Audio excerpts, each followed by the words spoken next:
both high and low. Thou wilt our father the dweller relate old tales I remember of days long ago. I remember yet the giants of yore who gave me bread in the days gone by. 9 worlds I knew, but 9 in the tree, with mighty roots beneath the mould. Okay, welcome everyone.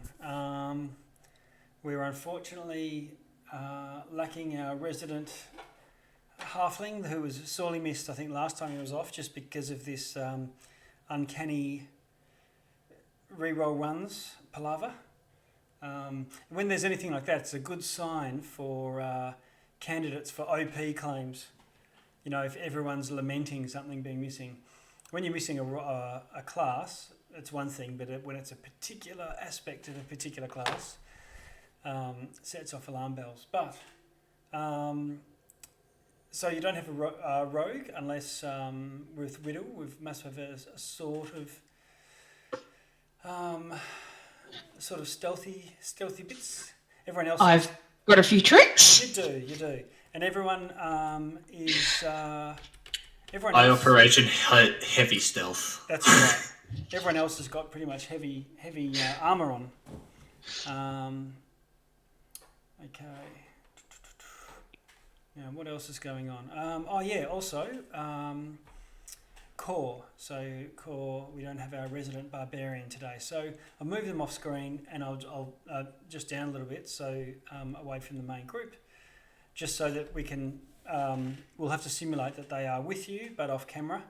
So not acting in combat rounds or anything like that, but they haven't gone off to do something else or whatnot.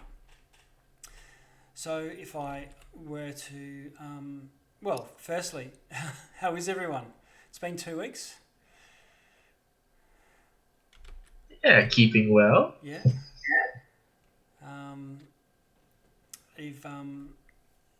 I've been putting a fair bit of work into just this last, this next section coming up.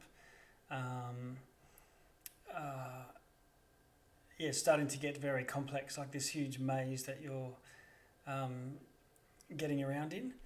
But and there's a lot of things that you can meet and do within, but it's sort of not wandering monsters, but there's lots to do, but largely just like an open world sort of thing. There's you're unlikely to do everything. You're not sort of sweeping and clearing. So I've got a Bov run on screen I can see. So maybe it's worth if I just do a bit of a recap. So big picture stuff, you're seeking to restore Ubtao. These are some sub goals that have come up along the way. You started out with just a name of someone to thwart, whatever that means, Shavalak, and you've had come to Chult and have been snooping about the jungle since, and found that there is some sort of corruption throughout the whole island. It used to be a peninsula, and have found many entities which seem to be aspects of Ubtao when he vanished from the world, left his people. Apparently he didn't actually leave, he just broke himself up into his parts, spread himself thinly across the Cholton area, and someone has managed to tap into this power of Ubtao and corrupt it, and from that find these other shards, if you like, or pieces of his essence, and corrupt those as well. And you've encountered quite a few, or maybe 3 or 4 quite significant aspects, defeated them all, and it's been an ever-present, not ever-present, but you keep encountering this corrupting sort of mauve light energy, sort of like an anti-druidic sense. And you've now found yourselves out of Chult, looking and in the Shadowfell. You've gone through the Shadowfell looking for a a shadow image or a reflection of Mezro of old. The one in the real world is a ruin, and the one that you've now found is more like a shadow version of its former self. Population's all still there, and they seem to be just mechanically going about their business, but they've been affected by Shadowfell despair, and some of you have started to experience that yourselves. And you've encountered some of the Shadow Kai who've lost themselves, and some that are still getting around as they manage to exist within this region, mostly by doing extreme things of whatever that means. If you think of Gith Zerai in the plane of Limbo, they managed to survive in chaos by being chill and meditating and doing yoga. Well, the denizens here do almost the exact opposite. Pierced and tattooed and parkouring and basically, high risk activity, anything to get your adrenaline flowing. That's what you need here. And some of you even started to forget yourselves, if I recall. You've found your way through the Shadowfell to jump back to the main events of last week, and found a sort of sub-domain within that, the Shade Spire or the Shade Walk, which is an island on a shadowy sea. You crossed a vast bridge to get to it, and you're now in a domain not ruled by the Raven Queen, but by something else. And there's this same mauve glow on the horizon. Within the centre of this island was a massive, is Mezro, which you're now in, but it's been turned into a maze, and you've been wandering that for some time, trying to find your way to the Blight Spire, which is at its centre. And you have 3 companions who you have scooped up in your journeys. You've got Bovran, who is a dwarven cleric. Now I've got a mage here, but I'm just going to have to, put one in there. But I can do that while we're carrying on. So there was a mage, and Bovran the cleric, and these are the remnants of a party, and the rest of their party became lost. So they lost themselves to the influence of the Shadowfell. But in this area, rather than just lose yourselves, you become thrall to Shavalak and sort of turn to Shavalak's side. And so this is where we find yourselves. You've encountered some beings, made some allies along the way, and you've come to this area where you've just beaten the bejesus out of some giant bone giants, but they're not necessarily giants, but just huge piles of animated bones. Crashed your way through and got to the other side of that. I think that's pretty much where we're at. You're trying to get a number. The mechanic for this, rather than just doing a maze, because there's just so many twists and turns, is you're trying to get the right direction. And if you get a number of correct turns, then you'll find your way into the centre. But the more you take wrong turns, the more you're likely to encounter other things in there, which is slowly draining your resources, which is not something I guess anybody wants if you're expecting a Shavalak in the centre somewhere, or whatever this Shavalak is. So we are just at the end of a passage. I've just marked it out as it's a city, but I've just carved out a section there using this red rectangle to simulate a long passage, and you're at the other end of it. What's your current state? How about you, Riddle? How are you holding up right now? I'm actually really good. I seem to keep out of the fray a lot, and Okay. my new braces mean I can do a lot of damage for less resources. Yes. Yeah, we've been having machine gun eldritch blasts coming in. If it works, use it. Yeah. It's probably a reason that this is a standard item that's available in one of the adventures, and so I didn't create this myself from scratch. But it's usually not a warlock item. It's, I think, a wizard item, and a whole vastly less abusable with a wizard casting 2 cantrips around. But it's all good. And it was you found this and cranked up your Eldritch Blast to 11 or 20 if you think of doubling it. What about you, Aragon? I see you're a little injured there. Yeah, I was the one tanking most of that damage from those skeletons. Yes, right. And what about spell slots wise? Yeah. Yeah, I mean they will get me through a little bit, but Okay. Every time you do I'm beating up a skeleton, and I'll burn a spell slot to do, what is it called? The divine smite. It just feels so good. It's addictive, isn't it? I mean, that's the basis of a paladin. Yeah. Be smite happy bastard. Yeah. I did play a paladin in my last campaign not campaign, but some adventures that I went on. I tried to save it for crits, but it's very tempting.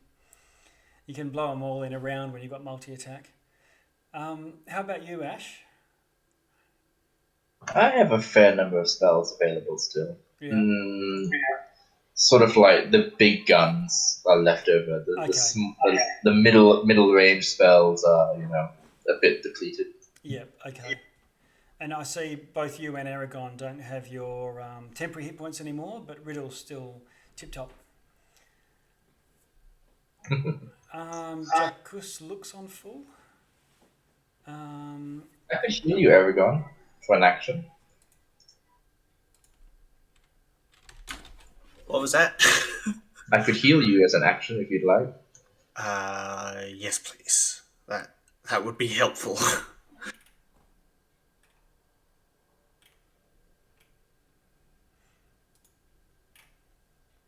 All right, I'm just going to move a mage onto your... I heal you for 25, and then that's my healer kit. Oh, is that a bandaging? Yeah. That will do. Okay. I'm just trying to remember now. Was there an elf... I thought that there was an archer as well, but I can't remember. That was 2 weeks ago. I can't remember. Yeah. I'm just calling this guy Elf Mage until I sort of dial it back a bit.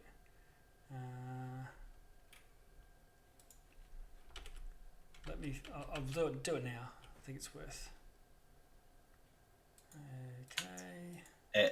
And my personal notes from last week seems like it's a jumbled blur, so I can't read anything of anything I wrote down anyway. Right, I've got it. It's Lythene was the name.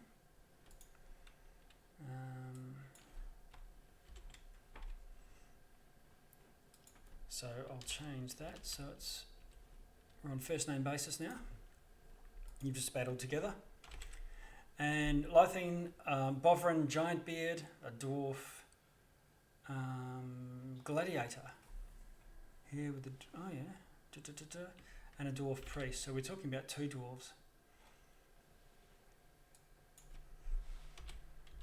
I'm just creating some tokens for them. Though I guess they were off camera before.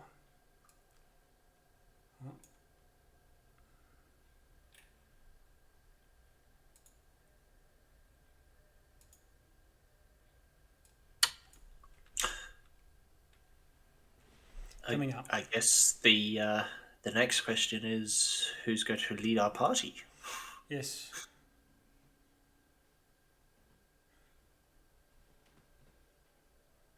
Well, here we go.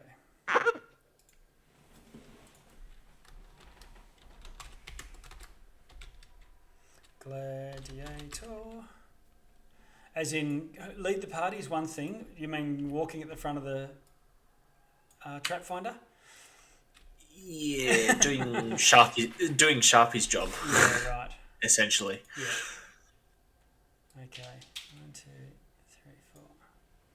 Oh, if you're looking for someone to find stuff and keep an eye out, that is not real. Yeah. I mean, I've got a relatively good survival, but I'm not sure what everyone else is. 0. Okay.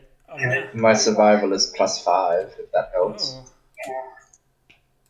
Okay, me and Ash have the same survival. Just for my wisdom, yeah. That's not bad. Well, let me just describe then where. I could probably move to a map. Let's have a look.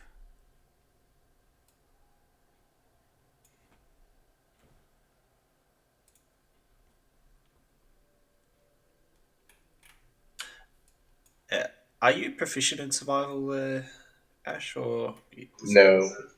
Oh, I'm proficient in it, hence why I've got the +5 because my wisdom. No, go for it. Because my wisdom is 10. No. Okay, so you should all see yourselves in this area. I'll just do a shift ping to pull us in there. This area with buildings and things right at the entrance of the maze is where you met the 3 other adventurers. And if I draw your attention down to the bottom corner, can you see this? The party token. Yep. So that is where you currently are. And if I Shift L, I think it is. No. Control L.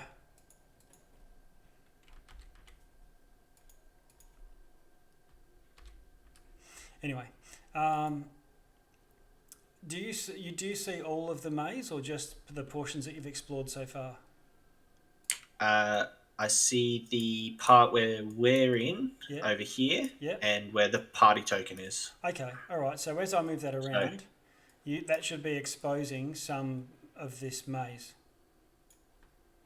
Yes, it is. Okay, and does the map stay behind for you as it goes? By stay behind, you mean it greys out? Yes. But not black out? It doesn't black out, no. Okay, so as you go around this corner, you see a short passage and continues on. You can see this is what I mean by you can sort of wend your way through here, but then eventually you come to a part where you can go one way or another, and it's at here. Let's see. I'm just gonna.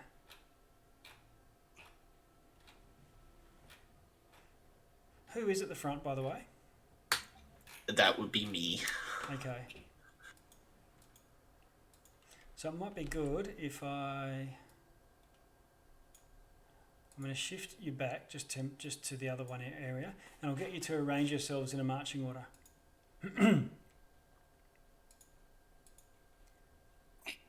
So Aragon, you're at the front there.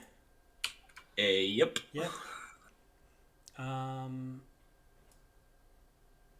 The gladiator and Bovrin, so there's a muscle and some healing at the very back. And the elf I'm going to put in the middle as a request.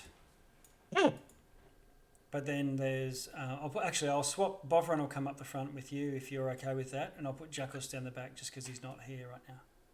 That is fine. Which means there's a little cluster of spellcasters in the middle there, Riddle, Lythine and Ash. Everyone happy with that? Riddle's kind of at the back of that. Yeah. Okay. All right. Shades of grey, shades of backness. Yeah. Okay. All right. In that case, let's see. What did you just encounter? Was the bones? Yes, the piles of animated bones. Yeah.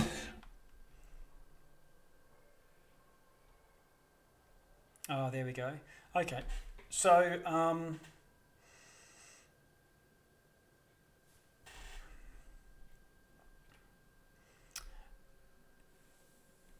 forgetting your name. Aragon. Can you, do you want to go left or straight?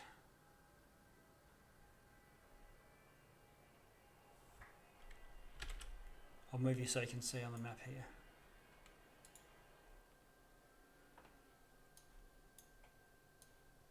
Anyone on Twitch here is seeing the whole thing. So keep out of Twitch. Yeah, I'm not on Twitch. So, yeah, what do you reckon, Aragon? Gonna keep on going straight or left?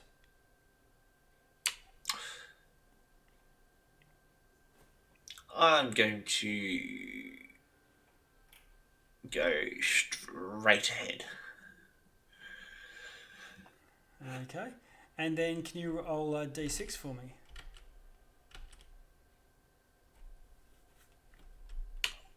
That's a 2. Oh, let's see.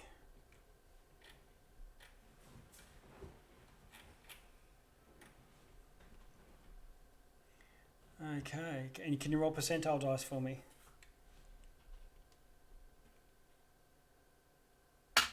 41. 41. Okay.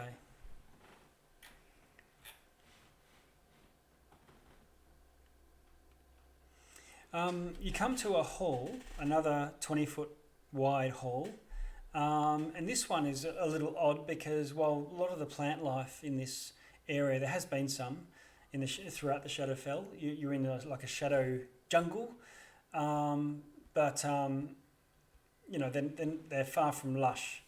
It's struggling, but this hall seems either well tended or somehow is thriving, and it's absolutely chockers with plants, jungle plants, and flowers of all kinds.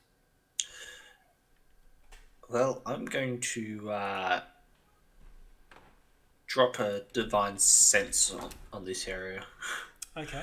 to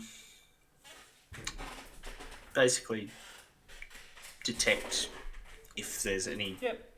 good, evil, or hello, or whatever. All the stuff that triggers your. So you cast out your divine sense, looking for anything with any good guys or bad guys from a paladin's perspective, and you don't trigger anything either or. No consecrated or desecrated ground, fiends or celestials, that sort of thing. All the normal stuff. There's none of that. All right, looks clear. Shall we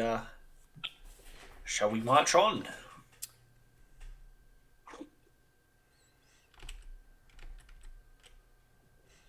Okay, you carry on.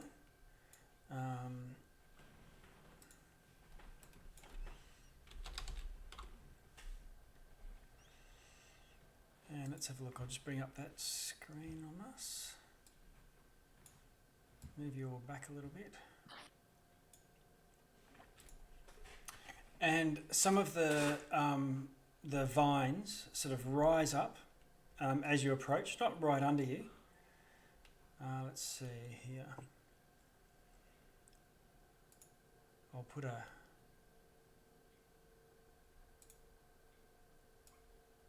border here.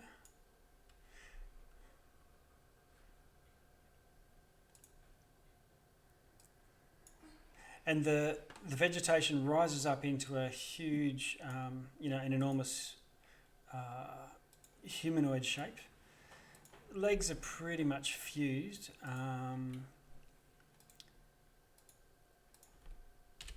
But it has 2 arms and is groaning.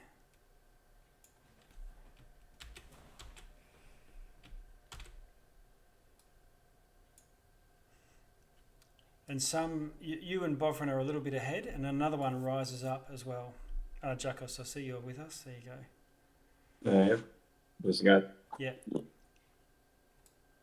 I'll just bring you a little bit closer, because you and a gladiator are bringing up the rear. Welcome. Just in time. Because they look like they're about to bat you, thump you into the ground, Aragon. And you've seen creature like this before in the deep jungle of the Choltangar. So I'm opening initiative and I'm just clearing it out from last week. And away you go, it's empty, ready for you to go for it. And let's get some danger music. And Bovrin also gets +5 to his initiative. Oh, good eye. Okay, yep. Oh, we have 3 NPCs with us. Yes. Oh, okay. Cool. It's gonna be a little bit busy. Good luck.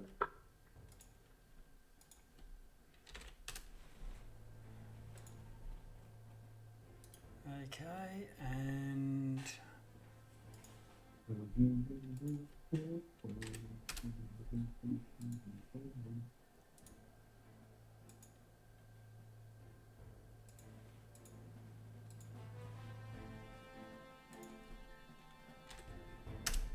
all right, how are we going? We've got Jakos in there, Riddle, Aragon. I don't have. Is that 4? 1, 2, 3. I look like I'm missing someone. Ash. Oh, yeah.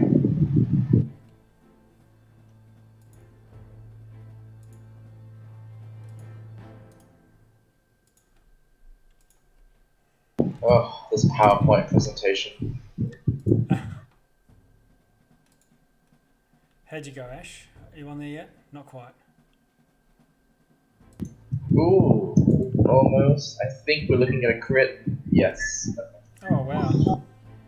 I was about to call for Aragon. Okay, so we've got Ash and then Aragon, then these Shambling Mounds, then Bovrin and the Dwarf Gladiator.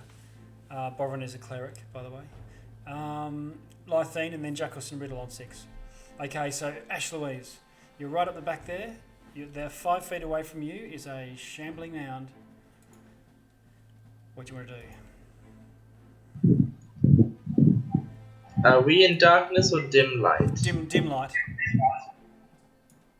I will use Steps of the Night to get a flying speed as a bonus action, and I will move up by 30 feet. Okay. If I can.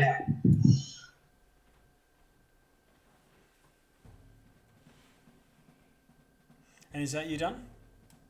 As an action, I will cast Guardian of Faith, which is the immobile, like the turret thing. Yes, okay. 10-foot radius, and I will plonk him, I guess, between Aragon and the 2 Shambling Mounds. So there's your guardian. So in there somewhere. So close to Aragon, so he gets them both. And now, is Guardian of Faith, can you put that in the chat for me? Just so it just makes it a bit easier. But it doesn't happen until their turn, does it? Is that right? Yes. Okay. Any creature hostile to me that moves into a space within 10 feet of it for the first time on its turn, then takes a dex save.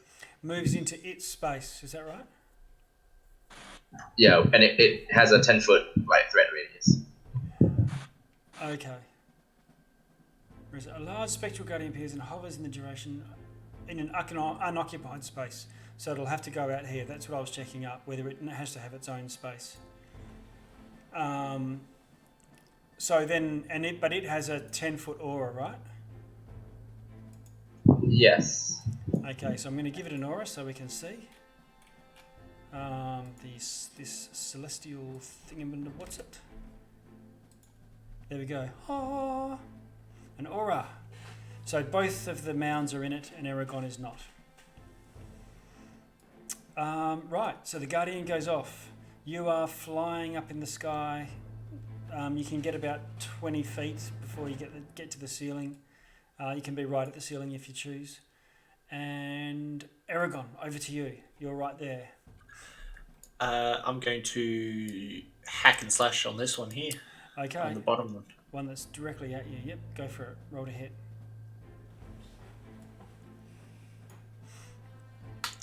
Does a 16 hit? 16 hits. They're pretty tough and fibrous, but far from the worst you can get. That is 17 slashing damage. Okay. So Well, so 10 slashing damage, 7 radiant. okay. But 17 damage total. All right. It takes it all. And second attack Is a 23 to hit. Yep. Hits. It twitches. Dealing 19 damage. Okay. 2 big chunks, and you're hacking bits out of it. You're hacking your way through it like a machete through this living jungle. Doesn't seem to be too phased by this, so you know it's a lot. It's going to take a fair few of those. Is that it now for you, Eragon? Bonus action, Shield of Faith on myself. Okay. You can put a token on to remind you. What is that going to do? Armor class? +2 armor class, I think it is. Okay. I will just display. Yes, +2 armor class. Okay. So your armor class goes up to what now? Have you got a shield? 23. And yes, I do have a shield. All right. You are a machine. Okay. Right. So we've got. It tries to slam you a couple of times. Let's see if this works. Well, it works in terms of mechanics, but he misses. So big slam, miss, and then another one, missing again. The one, sorry, Ash Louise. These guys just started their actions. Yes. There's Both second- make dex saves. Okay. We have an 8 and an 8. Oh, good. They both take 20 radiant damage. Oh, wow. Okay. Okay, you see them sizzling and popping. The one at the top there also moves in, so you've got 2 mounds side by side. Eragon, you are Mr. Tank right now. Class 10 misses, class 8 misses with a straight 1. The one at the back is right next to the elf mage. And he rolls to hit the mage. Hitting with a 19. Oof. And then missing. I'm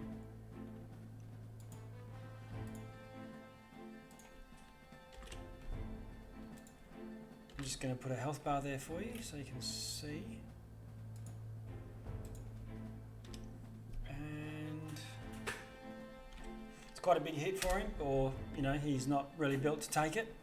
But yeah, he takes 1 big blow. Otherwise, that's it. And Bovrin goes. Where is Bovrin? Okay, Bovrin moves up and takes a swing, whacks and does a bit of damage to the guy. The dwarf gladiator goes. Where is he? Huffing and puffing. 5, 10, 15, 20, 25. And starts hacking away as well.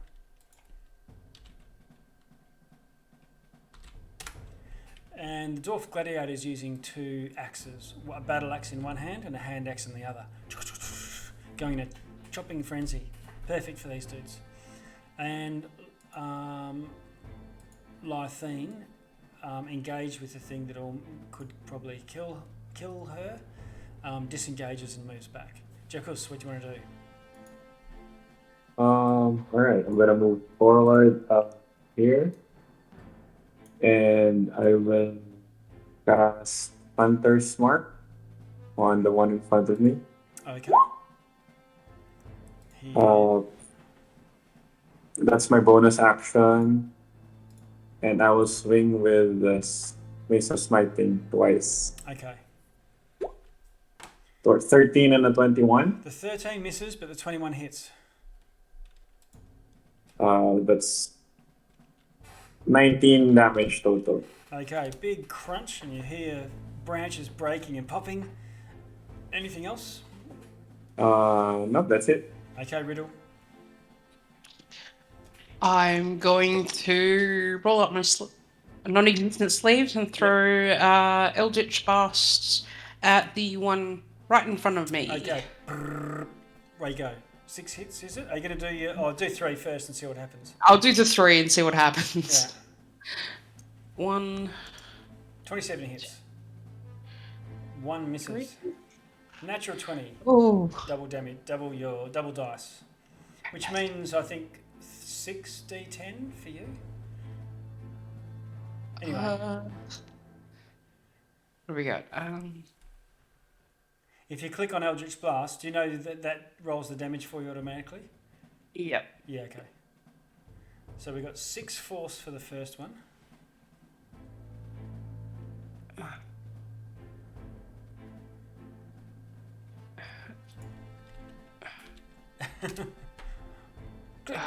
Click the button, you can do it. Click that button! It's not rolling as crit. It's rolling as crit. Oh no, there we go. I just clicked it, but yeah, so it works Thank for you. you. Okay, so what did you get? So you got a that's just D10. Oh, I see. It's not putting a crit in there, but when I did it, it did. For some reason. Yeah. Try clicking it again. Just curious. Click the Eldritch Blast that is with the 31. This one that's associated with the 31.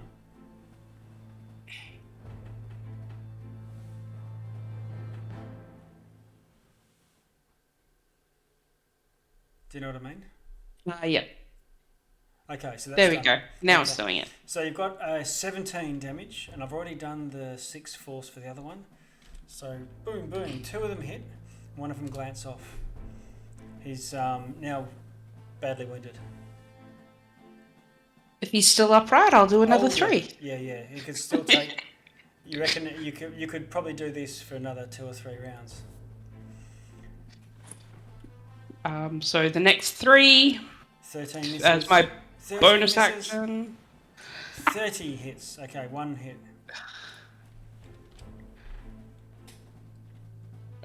5. Oh, okay. All right. So that's you done. Both action and Yes. bonus action. Yep. Ash Louise. I will Sacred Flame the Shambling Mound. Actually, you know, I was told the dead the Shambling Mound nearest to us. Okay. Constitution. Wisdom. Wisdom. Oh, they're not wise. They're healthy though. 15. That's a fail, so that will be, I think. Oh, why does it say? Oh, looking at the wrong sheet. It will be 3d12 plus 1d8. Oh. Okay. Ugly.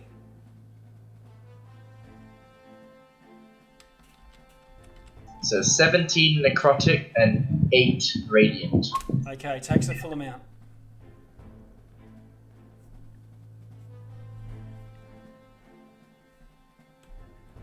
Anything else, Ash Louise? Is it what shape is it in? Still, still badly wounded, but I wouldn't say seriously or critically. If I was to keep another couple of adjectives up my sleeve. Okay. Actually, I think that might be it for now. Okay, Yeah. Aragon, over to you. I'm going to continue hitting this one down the bottom. Okay.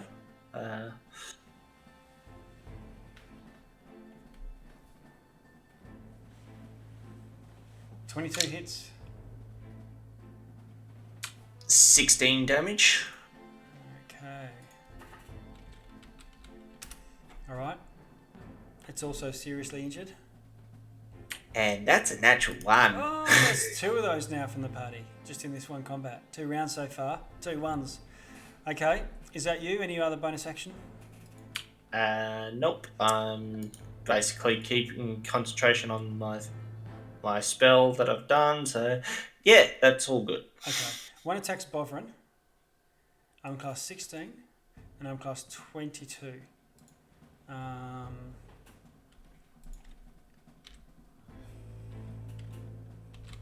Doing 26 damage in total.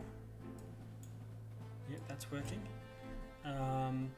And it sort of pulls him into it, and Bovrin is now gone. The other one attacks you, Aragon, and hits armor class 15 and 16, both missing. Now, Jacus. D4. If it's even, it's you. Let's have a look. Odd. Turns to the cleric. This party is clearly not of the same caliber as you guys. Armor class 23 hits, and I'm class 9 misses, luckily. Okay. So, they've all just gone, but 2 of them are within your Guardian of Faith, Ash Louise, if you wanted to tell me again about that. Yep, so if they start their turn in it, they have to make dex saves. Dex, that's right. They are very undexterous. One of them rolls an 18 though, one a 6. Oh, okay, so if it passes, the first one takes 10 radiant damage, and the second one takes 20. Okay. 10 to the one at the top. Has it dealt the 60 damage already? Oh yeah, you're right. It can only do up to 60 damage, so it will do 10 to each of them, I suppose, because it will do 10 and then 10. Oh, there's a ceiling, is there? Yes, and then it will vanish. Okay, and the Guardian has done its job. 60 damage dealt. I'm quite pleased with that. Yeah. Okay, yeah, hard to get that with a fireball, unless you've got lots of people to hoover up in it. Okay, so the shambling mounds have all gone. Bovrin can try and bust out.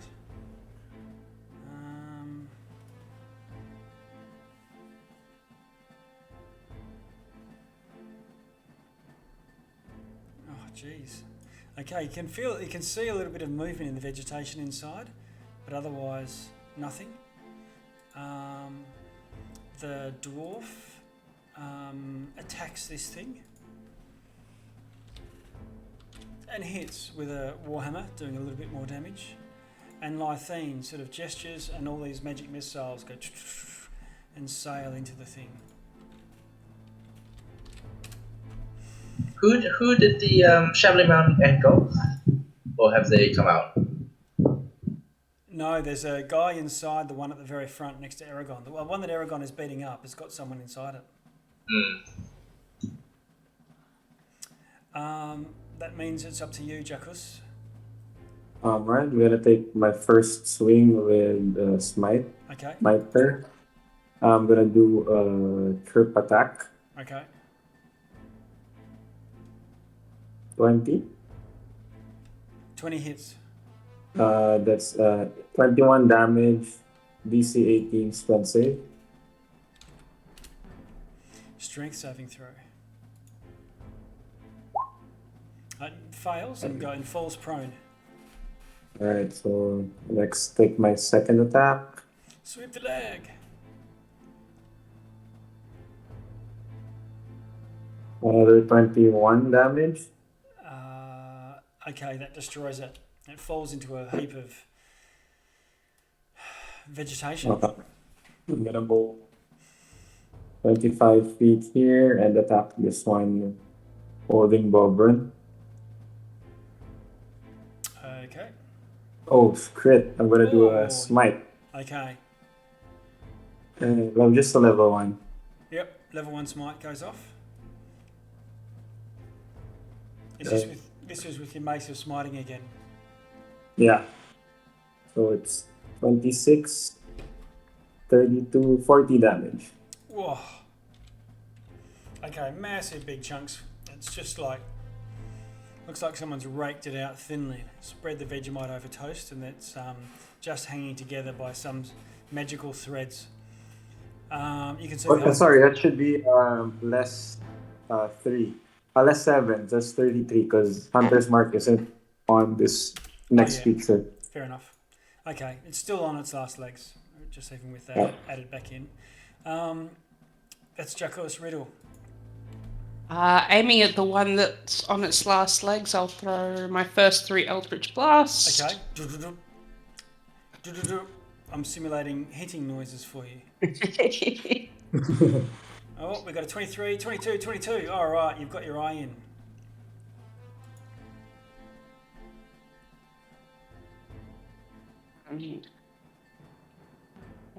What's that? 16.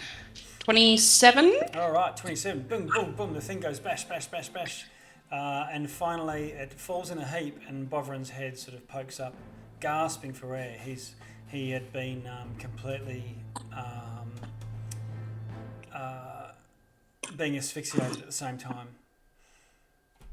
But you kill it. And with my bonus action, I'll throw 3 more at the one that's still standing. Okay. 1, 2, 3. 27, 19, and 20. So all 3 of those hit. Once again. 6 damage, 4 and 10. So For a flat total 20. of 20. Okay.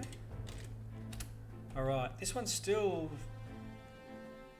far from out of the fight. But Ash Louise, what do you want to do? Toll the dead on the remaining one. Okay, you get your little donger out. Put on your Metallica t-shirt. Once it's a wisdom save. Oh, yeah, okay. Wisdom save, eh? They've got a 10. Takes the full damage. Oh boy.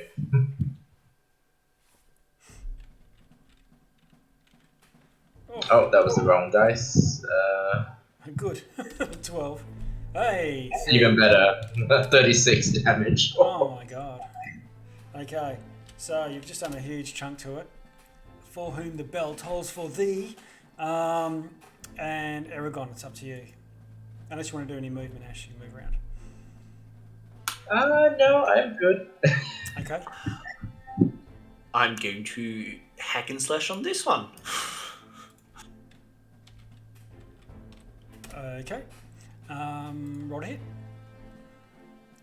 On the only one. 16 A hits. 16. 12 damage. Okay. One big chop. Another one that's going to take a couple more. 23 Yep. to hit. And I'm also adding a Divine Smite to this one Okay then. at 2nd level. Oh, jeez. Okay.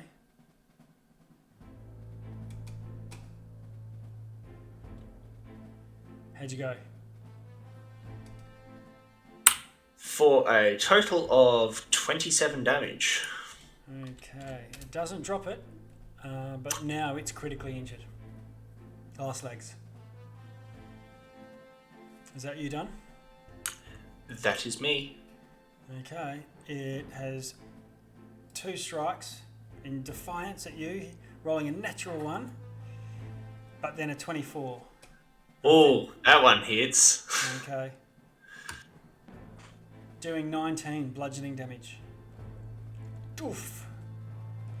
Getting around that pesky shield of faith or whatever it is. And I rolled a 19 on my concentration check, so Shield of faith still there. still there. Okay, Bovrin stands up to his full 4 foot 2 inches and he destroys it.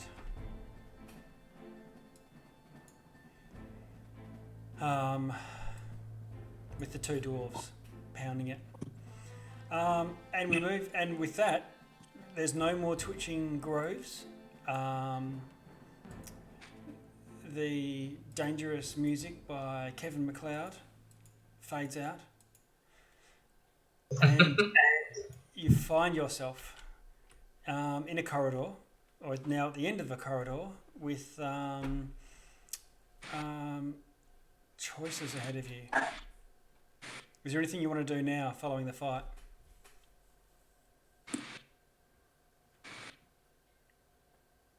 Not particularly. Okay. You find yourself, Bovrin, the other party, now that Jakos you're in, the gladiator will sort of guard or hang next to the elf, if that's okay. All right. Or maybe the I gladiator... offer healing to Bovrin, actually. That might be a good idea. Yeah, Bovrin would love it, and does a bit of healing himself that he's got.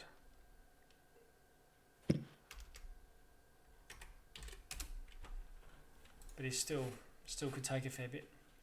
Are you going to get out? Is this a healing kit, is it? Yep. Okay. He will heal 9 plus his number of hit dice. Okay.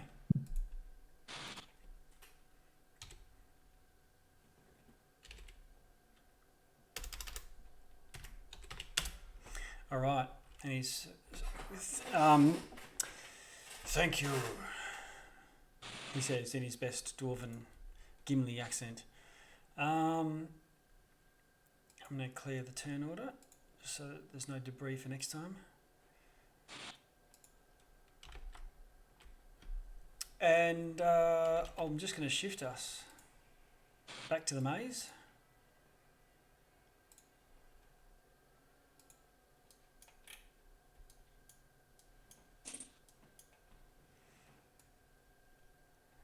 And you carry on.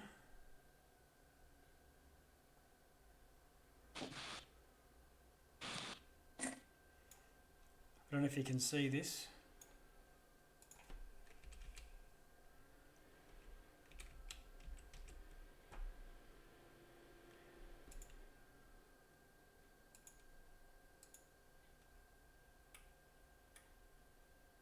It's a maze. Yeah. And you get to a sort of left or right choice. Which way do you want to go?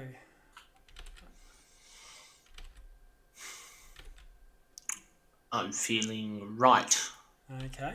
Can you roll the d6 for me? That's a 1. Okay. And roll a percentile dice for me. 17.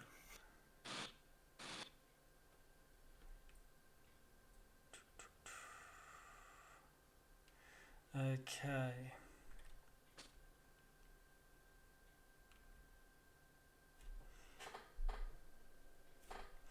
All right, we're just going to jump back to another hallway.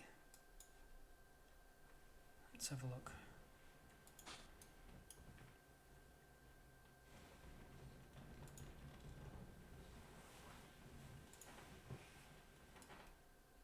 Whoops.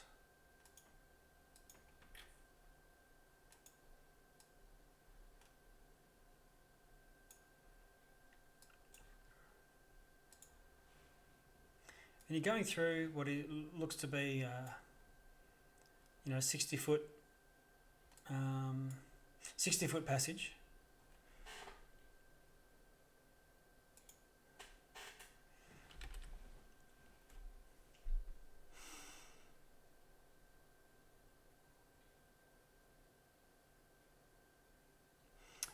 When a multitude of, a multitude.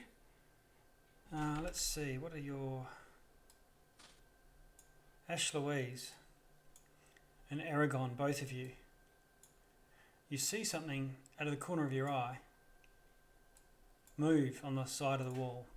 I'm just going to move up, shift us back to the other map. With my dark vision, what do I see? Well, perception for dark vision is still at disadvantage, but you've got dark vision and you can see, no problem. Does anyone not have dark vision? Because the two dwarves and the elf from the other party, you're all cool. But you would see with dark vision in dim light, you would see normally. So can you roll a perception check for me?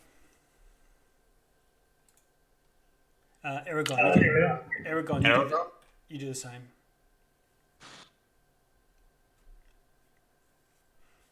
$23. 23. Okay. What you thought you saw was an eye open in the wall. I relay this to the team. Okay. I rolled a 13, so I assume that I'm going wet. You saw something move out of the corner of your eye, and when you looked, it was gone. It was like if you saw something, like a little bird in a tree or something, and you see them flitter from one branch to the other, but when you try to focus your attention on it, it goes. Ash Louise, when you look at it, it stares at you for a moment, and you feel something inside your head. You become dizzy, disoriented. Can you roll a wisdom saving throw?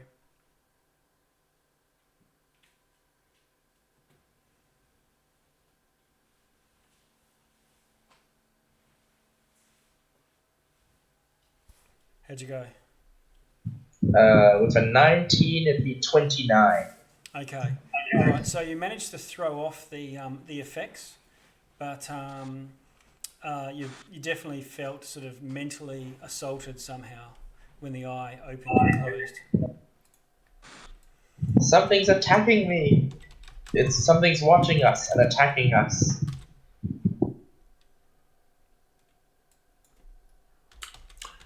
As soon as Ash says that, I'm going to drop another divine sense. Okay. You cast a divine sense around, and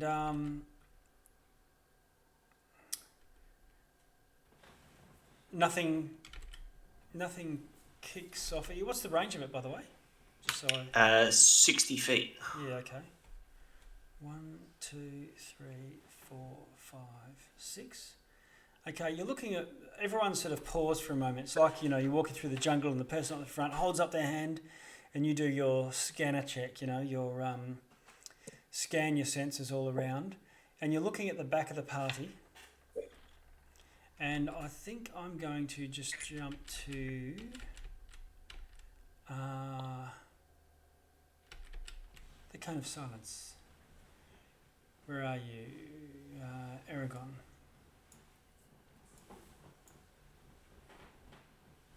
Okay, can you hear me, Aragon? I am mentally prepared for this. All right. You see right behind Riddle, floating sort of above, a giant orb with an eye gazing upon Riddle and Ash and the rest of the party, looking from behind. And I'll put your token next to it so you can see what we're talking about here. Oh, I thought it was. Yeah. However, you can't see it. Like, you're not seeing invisible or anything like that. But there's this spherical presence, and you can tell that it's got eye stalks. And you've fought things this exact shape before, if that makes sense. Yes, it does. And it's bringing its eyes to bear on Riddle's back.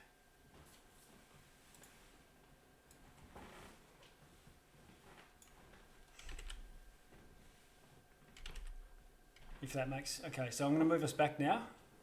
I'll get everyone to roll initiative. Hello, everyone. We're back.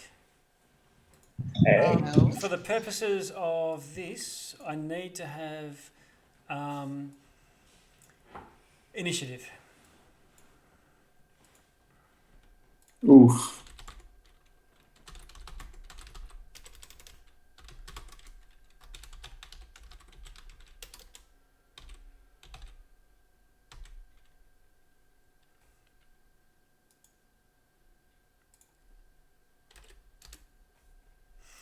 Okay.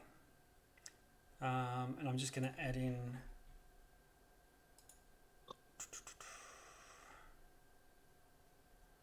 Where are we? Oh, I'm on the thing. Yep. Add turn. Rather than rolling individual, it's just going to slog us all down. I'm going to roll individual... the mini party as their own single group. Okay, so we've got... I'll sort us all down. Descending. Oh, Aragon, how lucky is that? Well, it's not lucky. You've spent resources into being quick off the mark. But you see Aragon, the rest of the party see Aragon. You're all watching him as he beep, beep, beep, beep, looking down at his little hand scanner. They're in the room. And he's looking back, and his gaze sort of looks back over your shoulder, Jackus, past the Shadowfell party, Ash and Riddle, even beyond you. Riddle, Aragon, what do you want to do? I'm going to... this one's interesting. I'm going to cast a moonbeam on it. Okay. Directly on top of it. Okay, so let's have a look. Also, do you have moonbeam control there? Where is it? I can't see it on the map. Okay. Oh, about there. You can just throw a moonbeam. Yeah, I don't have moonbeam in my spells that I have access to. Oh, okay. Yeah, no moonbeam. All right, it might be just in my library of images. Let's have a look. Moonbeam. I can easily put it out there. Is it 10 foot? Or 5? It's a 5 foot radius. 5 foot radius, 120 feet. I can cast it to. Okay. So there you And go. it is 40 feet high cylinder. Okay, yep. So it comes from the ceiling all the way down this pillar of glowing light. And what's it going to do? Silvery beam. So Riddle, you would see this. You're right there. Silvery beam of pale light shines down. Yep. A Dim light Constitution fills. saving throw. When its creature enters the spell area for the first time on a turn, it is engulfed and has to do da da da da. Okay, so when it's its turn, which will be right now pretty much. When a creature enters the spell on its first turn, or starts its turn there. So it's going to start its turn there because it's up next. So it will take 14 on its first. Yeah, because first damage. No saving throw for half or anything like that. Yes, half as much on a successful one, so 7 on a half save. Okay. What stat is the save? Constitution. Con. Okay, so I've just got a 15. It takes the full 14 because my save is 18. Nice one. All right, so you can probably smell a bit of burnt flesh, Riddle, right next to you. What? Oh no. You're not going to say anything, Aragon? You can say a short phrase or anything if you... I'll say, look out behind you. Right. And Riddle, you turn around to look out behind you.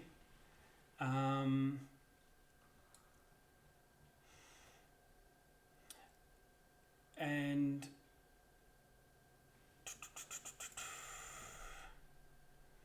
this thing appears. It's a huge 10-foot ball with an eye in the middle and a huge toothy maw. It's got many eyes all around it, but the eyes are sort of ghostly. You can see no sort of tentacle-like stalk.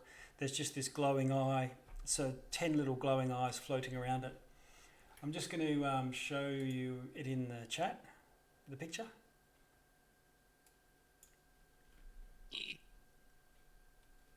In other words, looks like a floating skull. Now, everybody, including Aragon, gets hit with a wave.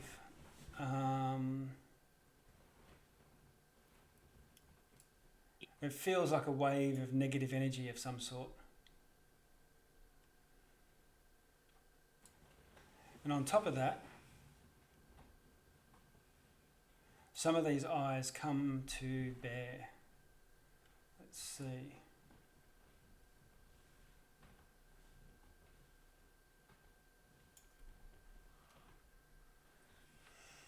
Right, I need to roll some d10s.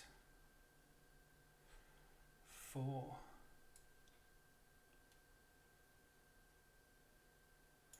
Okay, so let's see. Jacus. Yep. Ray shoots out of one of these eyes, and you need to roll a dexterity saving throw. That'll be a 12. Okay, so you get hit by this eye, and you are slowed. Your speed is halved, and in addition, you can't take reactions, and you can either take a bonus action or an action, not both. Okay.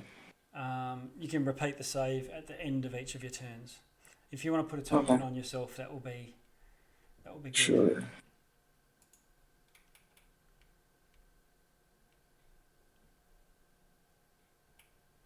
Okay. And then another one comes. Actually, I'm going to roll them all. I'm going to move this down here.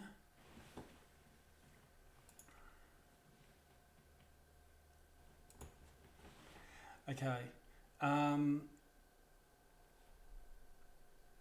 Aragon, can you roll a saving throw, please?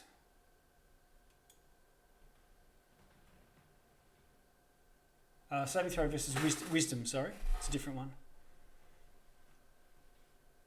Lucky, because you rolled an 8. Okay. So, I rolled a 13 on that. all right.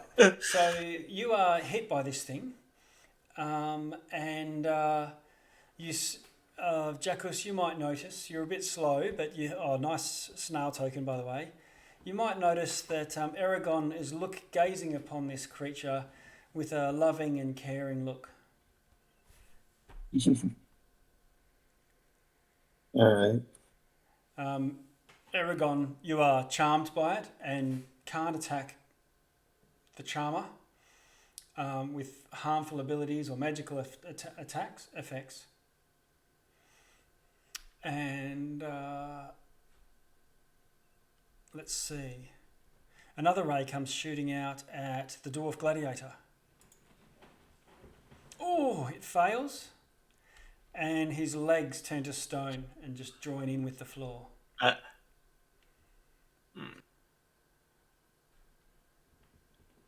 And lastly, Riddle, can you make a saving throw versus dexterity? It's coming from invisibility, so that will be at disadvantage for the dex save. How'd you go, Riddle? Oh my god. A 2 and a 2, so that was a wasted disadvantage, but not bad. But let's see. Crikey. Okay, so you get hit and take with a black necrotic ray, a death ray, and take 55 necrotic damage. Not a problem. I'll also use, as soon as I take the damage, if I can, my Misty Escape to turn invisible and teleport up to 60 feet to an unoccupied spot I can see. Okay. And remain invisible to the next turn. Yep.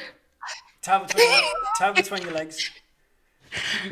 Okay, you can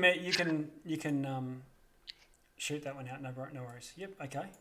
And how much damage again? Sorry. 55.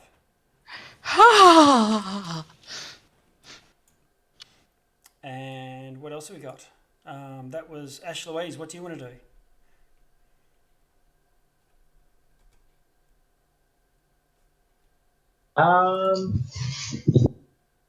Okay, I will. Do I select fly? No. No, this is... Okay, I will bonus action fly, and then I will get some altitude.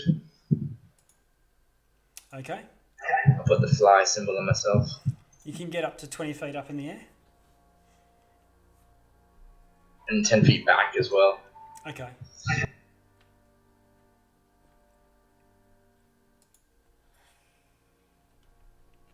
Do you want me to move you? Sure. And then as an action, I will cast not Guardian of Faith, but I will create Summon Celestial. Okay. Directly in front of it. Okay. So it can fight with that.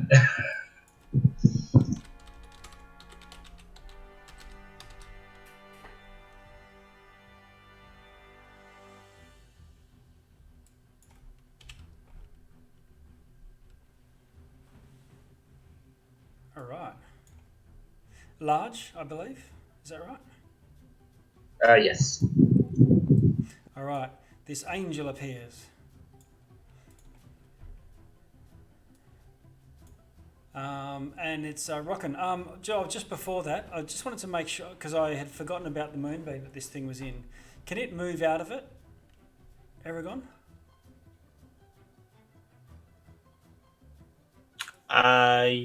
Yes. So you can still when a creature enters the spell area for the first time on a turn or starts its turn there, it is engulfed. It doesn't say anything about. Okay, so it's not. So I'll just move it 5 foot out. I know you can probably move the moonbeam anyway, but it would have done that. But anyway, this celestial ghost, does it roll initiative and all that palaver with you? I think it just goes after me. Yeah, okay, we'll just do that for simplicity. Right, well, you should have access to a character sheet. Yep. Did you roll it? It will be a defender, and then it will do 2 melee hits. Okay. With my bonus, so it's plus 10 to hit. Wow. 24 and 19 to hit. Okay, the 24 hits, the 19 doesn't. Okay, so that is 1d10 plus 3 plus the 4, so 1d10 plus 7. Okay. Oh, 17 radiant damage. Oof. Okay, I'm just checking on the radiant. Doesn't take extra, but it takes the full amount. And it can choose a creature within 10 feet of itself to gain 1d10 temp HP, so it will do that to the Dwarf Gladiator. Okay. When he gestures out to the Dwarf Gladiator after whacking this thing with its mace, some crackling sort of radiant energy shoots out towards the dwarf, hitting the dwarf's injuries from the slam, but they don't close. And you hear a chuckle from this death tyrant. Mm-hmm. Doesn't seem to be able to regain hit points. Something's. Do we have a sense that it's like an area of effect thing? You would have to do some sort of insight as an action to try and figure that out. You can't see anything obvious. Mm-hmm. And I think that's your turn. Yep. Okay, Bovrin, where is he? Now Bovrin is a cleric. I thought you made all 3 in the same initiative. Oh yeah, so I'll do them all. The Celestial will stay in melee range of the Beholder as well. Yeah, okay. Something else happens. 7.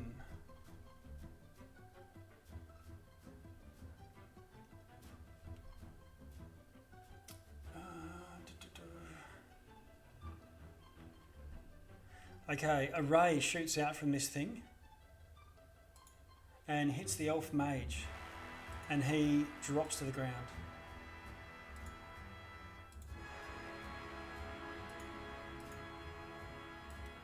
And then the dwarf gladiator goes. Now, which one had? It was a gladiator that was petrified, so he rolls, and he becomes completely turned to stone.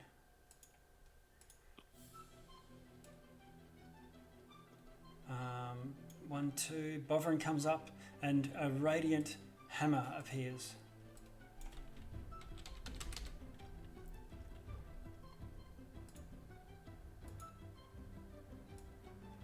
And thwacks at this thing. Oh, that's quite large. There we go. It's floating over there at the creature, but misses. No, that would hit. Yikes. Okay. Elf's down. 1 stone. Bovrin is attacked. Riddle, what do you want to do? I was hoping to save this for later, but I really don't like this thing. I'm going to use my Crown of Stars. Yes. Level 7 or so, I believe. Level 7, yep. And then use my bonus action to fire off one of the motes. Okay. You can.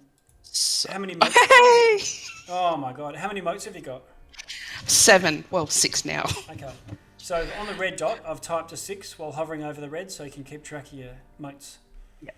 Wow! Not a Critical problem. hit, natural 20. Boom! You hit the thing. Does this I know it's a warlock spell, but does this still apply to the wild magic fact of the braces? Yes. So if you roll a 1, you have to roll a d20 every time you roll a spell, I believe. Yep. So it's not your 2-hit roll that matters. It's you cast the spell. All right. It doesn't go wild, which is good. Otherwise, you'd lose all your motes. But yeah, critical hit. So is that 30, 43? I'm reading. Yeah, that's how I read it. Oh my god. Okay, nice crown you got yourself there. Smack. Good one. And for that, it turns a ray on you and shoots you, and you need to do a dexterity saving throw. It's not at disadvantage now, you can see it. Because I do so well at those. 14. 14 is a fail, because you would need to be 5. What's the DC? It's just a fail. Okay, because I think she gets +3 from my aura. Well, how big is your aura though? It's only 5 foot, isn't it? Or is it 10? Oh, is it? I don't know.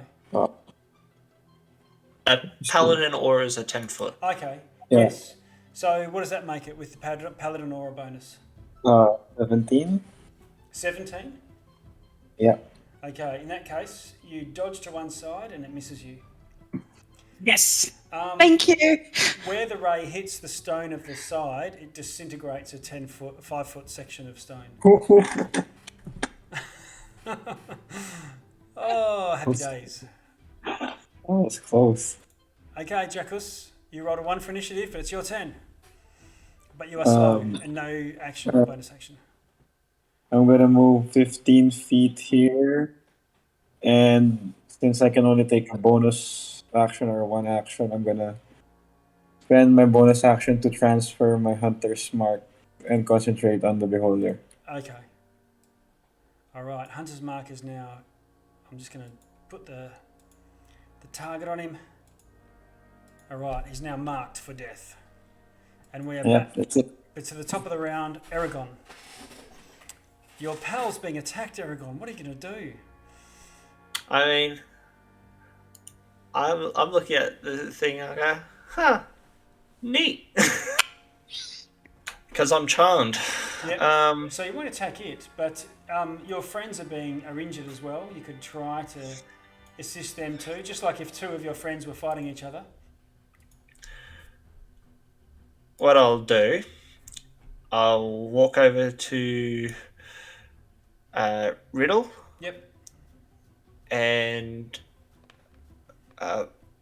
lay a hand on Riddle and do some lay on hands. Okay. How much healing are you going to pump into it? 15. Okay. Lay on hands. You points. do a bit of a, clear, poof, do your 15 healing. And it looks like the energy is coming out of your hands, but there's some sort of pestilence or necrotic or something going on with Riddle's injuries. And her wounds don't close. Well, that is a problem. And then this thing goes. This angel thing, I'm just giving it some hit points here. Ash, what's the max hit points? I think 40. 40. Okay, so 40 out of 40. I also have its stats, but it must make some saves. Oh, good. Okay, just giving it some health. All right. So first, this beholder trains 3 eye stalks. We'll see what those are. Okay, the first one goes to Ash Louise. This is a charm ray. You can start to learn what it's got. So the charm ray comes and hits you. You need to do a wisdom saving throw. That's 28. Oh, okay. You are not charmed. You're probably actually a little bit cross. A little bit cross with this thing. Yeah. Okay. What else did we get? We had a number 1 and a number 4. Oh, okay. This will go to you, Riddle. And a ray comes shooting out at you. It's the same one that hit Jacuz, actually. Can you roll a dexterity saving throw? You get the paladin bonus.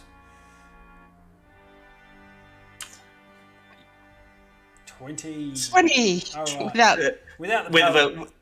With a paladin bonus, that's a 25 Yeah, all right, from so mine. You have no need of such paladins today. You are not slowed. And lastly,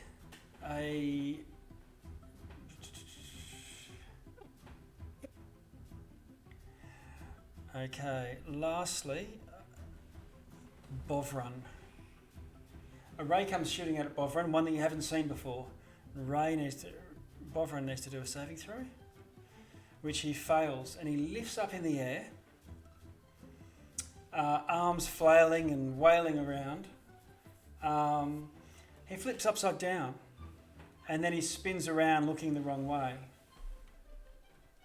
And then he just moves 10, 20, 30, and just starts drifting off down the corridor, 10 foot up, 10 foot away from any walls so he can't grab onto it, and completely, it looks like some giant hand has grasped him, tipped him upside down, flipped him around, and is carrying him off.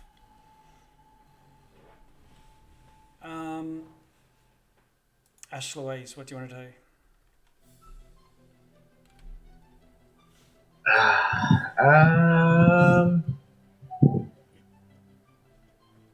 I will have to Sacred Flame on him. Okay. So Let's make a dex save. Yeah, okay. Alright, dex save, here we go. He fails it. Fantastic.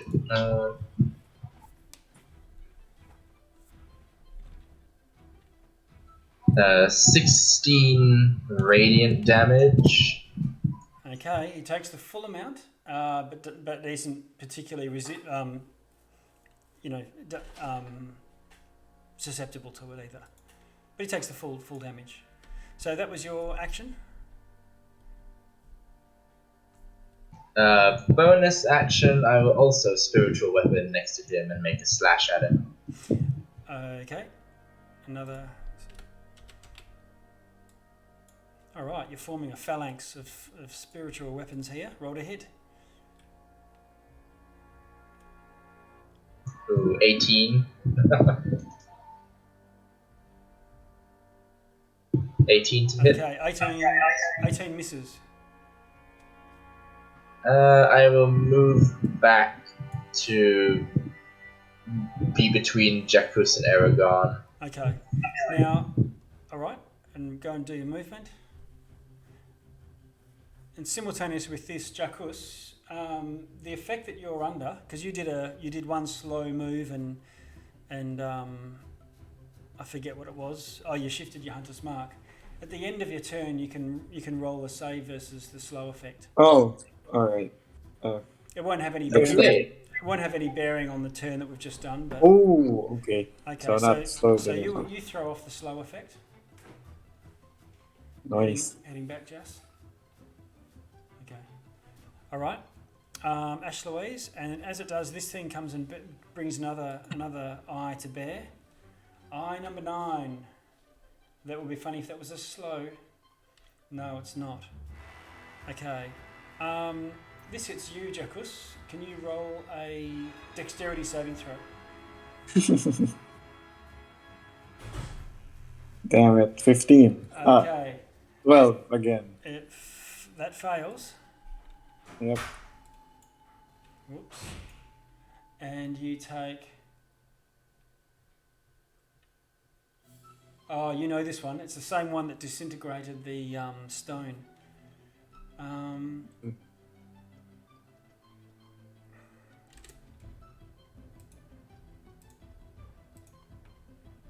46 damage. Yep. 46. Okay. Disintegration damage. Let's That was a legendary action at the end of Ash's turn.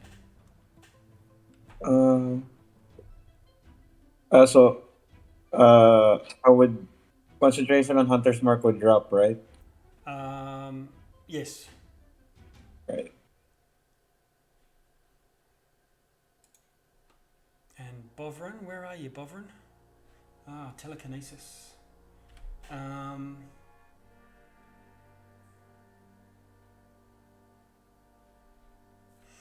Okay, Bovrin, you're turning around, see that he's regained his composure, and he goes 1, 2, 3, 4, 5. He's full 25 feet, and he kneels down at the elf mage and shakes it awake, or tries to.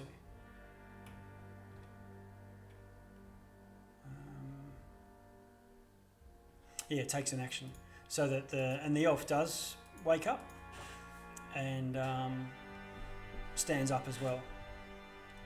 Can take a turn and just shoots magic missiles once again into the creature. 3 missiles hit.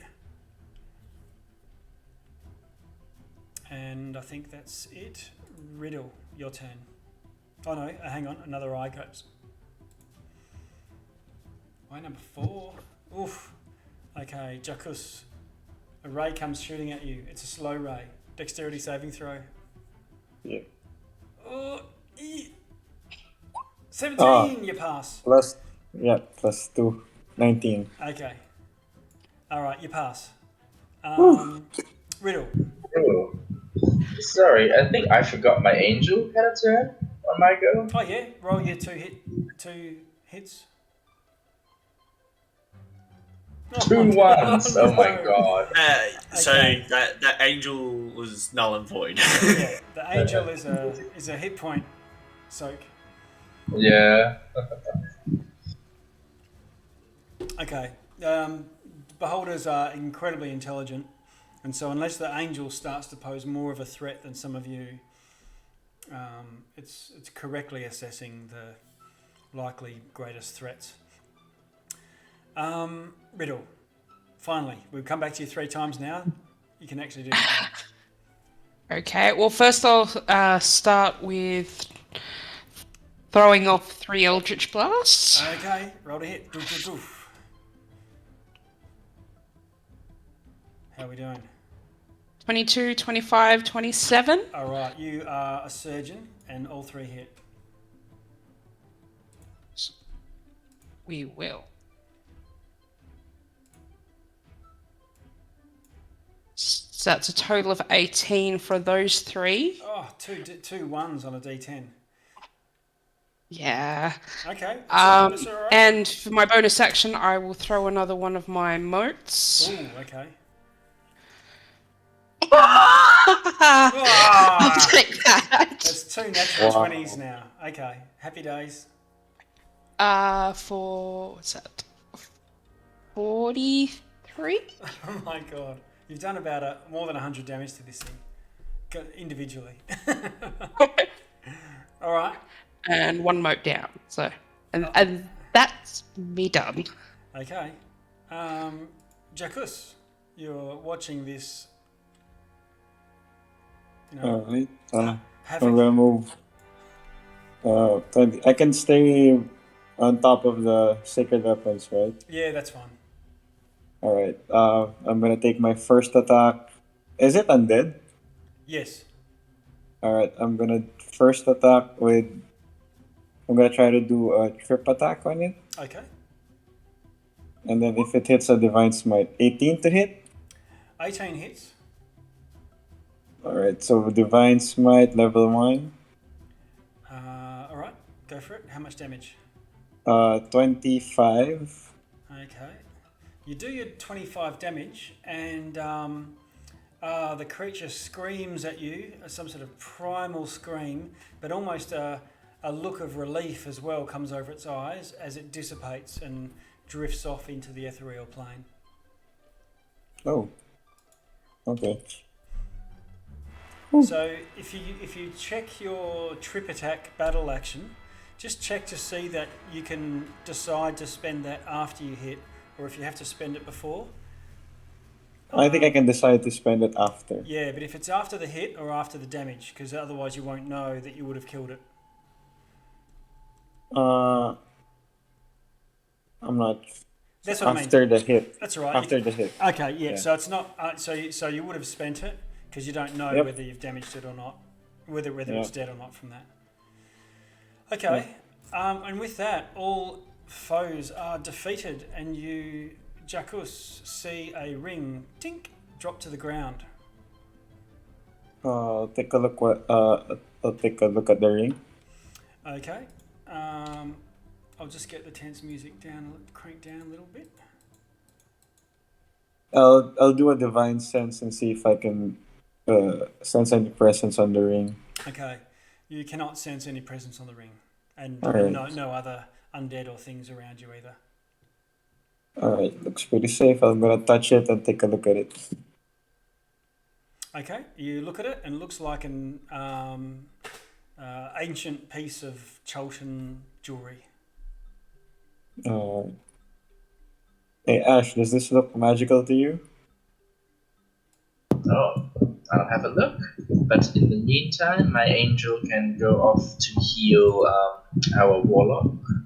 It has a once per day sort of heal Okay.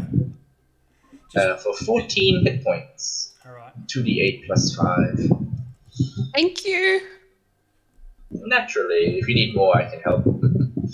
I would also like to see, is the dwarf gladiator is just petrified, right? Yes.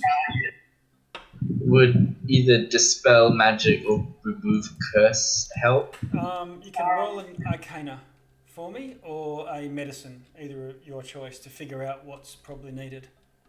Medicine. Anyone can help me with medicine? I'm not proficient. No. The other dwarf can give you aid, so you can roll with advantage. Bovrin. Okay. Dirty 20. Okay.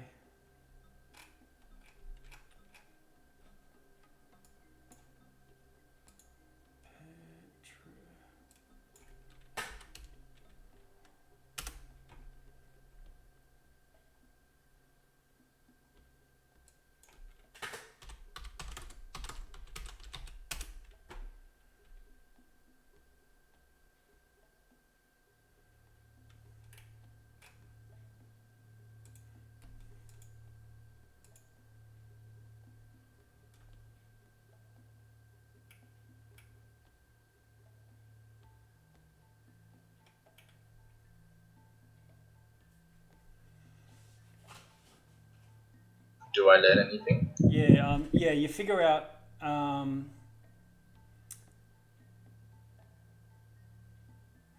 You figure out that the creature is the creature. The gladiator is probably still alive. And you think a greater restoration would be needed. Oh, okay. Oh, I have that. Fantastic. I will spend 100 gold of diamond dust and a 5th level spell slot Wow. then to save him. Crikey. All right. She comes back to her dwarf living self and looks at you and says she's quite shaken, and says, "I saw that whole fight happening. I couldn't look away. My eyes were petrified open."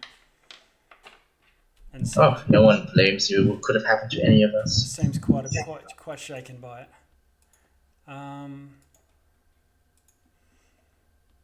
And if you wanted to do an arcana, you can investigate this thing, unless anyone's got detect magic or anything like that.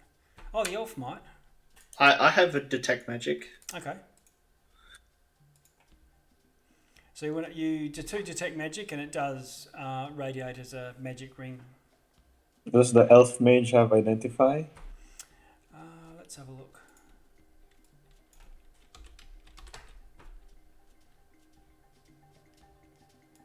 Yeah, is the elf mage okay? Elf elf mage is okay. She was put to sleep, unfortunately. Oh, good.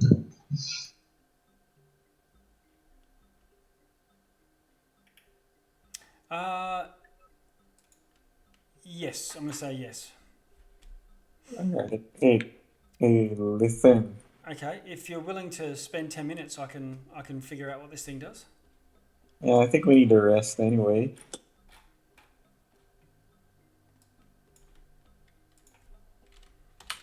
At that, Aragon just literally just plumps himself down and so I was useless. No, we were all good, but I think our warlock may have saved the day. Yeah. A facility with eldritch magics.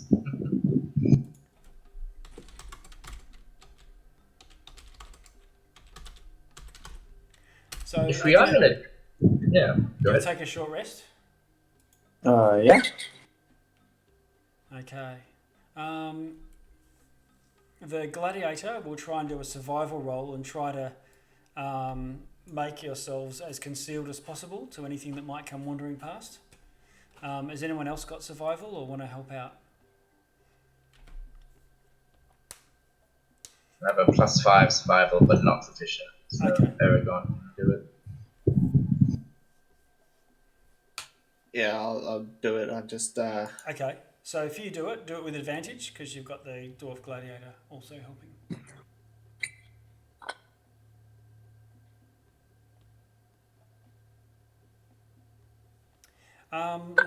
Lythene, the elf mage, says that this is a ring of spell storing, and there are still, and it can store up to 5 levels of spells in it. So 5 first level spells, or 1 5th level spell, or anything in between. But it still contains a invisibility spell.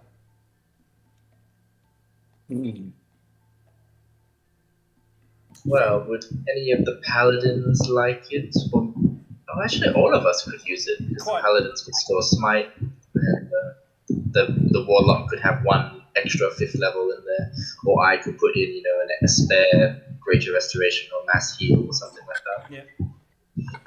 I'll have to think about whether you can divine smite with it, because it stores spells, not spell slots. Ah, okay, yes. no, it will not help a paladin. Yeah. Unless you want paladin to be invisible for an hour. Or a paladin with raised dead up their sleeve, or something, or flame strike, or whatever. Ah, well, what do you think? Does Riddle have a spare slot for an item? Or does Riddle not really use spells in combat anymore? Crown of Stars. Crown of Stars did like 70 damage that turn with 2 Yeah, but stars. is that 5th level? I thought it was higher. 7. Yeah, there's no point then. It would only be like 1 extra spell slot per short rest. Lythane says just a few levels of spells is not really going to turn the tide for any of us spell slingers, but it would give some flexibility, or probably more useful to enhance the flexibility of some of us, particularly to have a spell capable that you can't normally cast. So, for example, if you put one of the priests put a 3rd level healing spell in there, one of the wizards could then cast a healing spell instead of, or spiritual weapon, or it doesn't have to be it can enable a fighter even to cast a spell. So you can cross class and so on. We'll hang on to this one for the moment. Does anyone Instead want of- to? But does instead anyone of- want to attune to it while you're taking this short rest? Has everyone got 3 attuned items? I think I have a slot. I have a free attunement slot. There you go. Just keep it for now. Attune to it for now, Ash. Sure. Okay.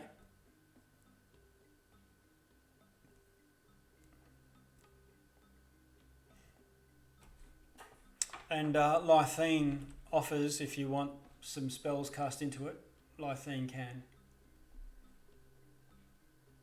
What do you suggest? Do you have a counter spell? Ooh. I'll give you some options.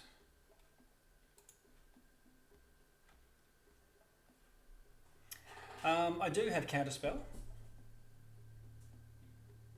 I could also, because it can contain a third level spell, I could put counterspell in there, or I could put fireball in there.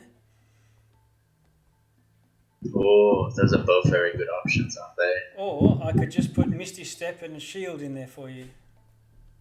That's also very Misty good. Step's a bonus, so you can do it after casting a. Well, you do cast the spell, so you wouldn't be able to cast a spell and then Misty Step as well. But you could cast a cantrip and Misty Step. I think we don't really have. Actually, the warlock can counter spell, can't she? I would take a fireball then. Okay. So Lythine casts one of their third level spells into your ring, and so you've now got an invisibility and a fireball up your sleeve.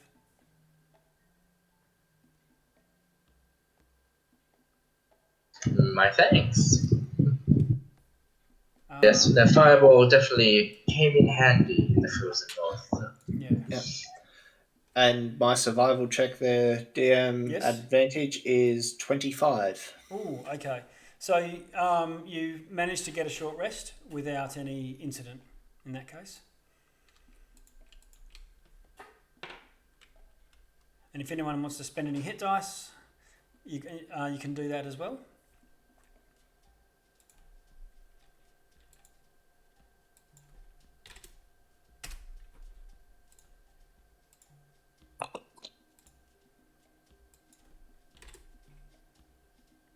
Your 3 pals definitely decide to do that. I'll also use a Channel Divinity before we short rest, just so that everyone will get 18 temp HP. Okay. Preemptively. Put that in your blue bar, everyone. 18.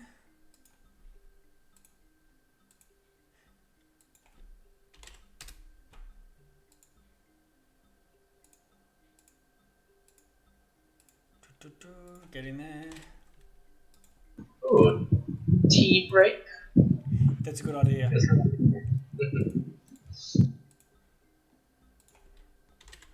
Yeah, so what is it?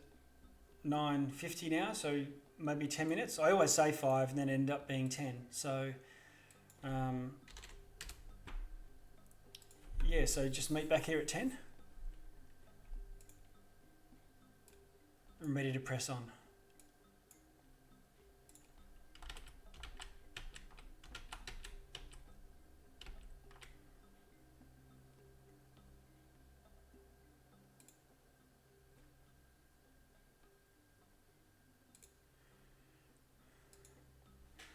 Back to Chult, and we are back. So everyone is all recovered from, not recovered, is everyone all short rested and in a happy place? In which case you pick up yourselves and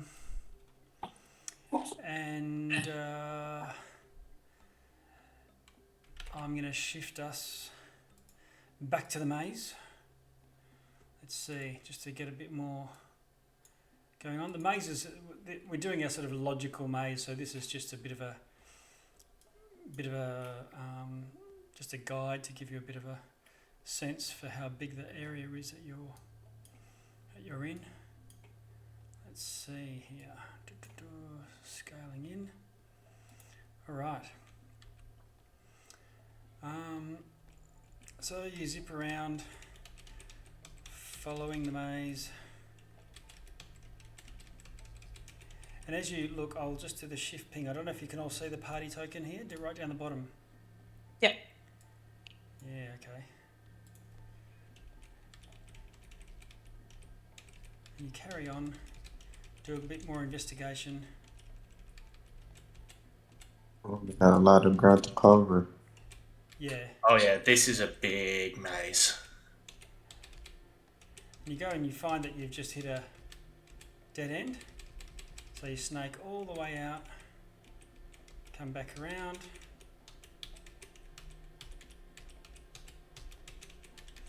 Doing a bit of zigzagging here.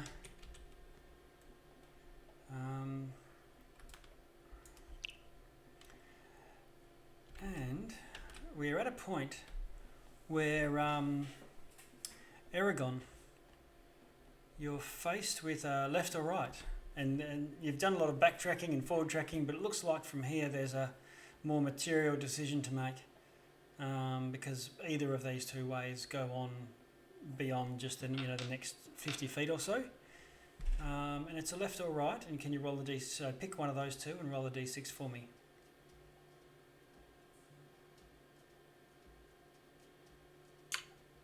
Left. Left. Okay. And what did you roll on your d6? I rolled a 3. Oh, exciting. So, I'm going to put a token on you. So you can see there's a number 4 there. That's 4 sort of successful turns that you've made. And each one of these brings you sort of from a whole new, what do we call it? A whole new section. So I'm going to scoot you all through here until here it opens out into a much larger area, as you can see.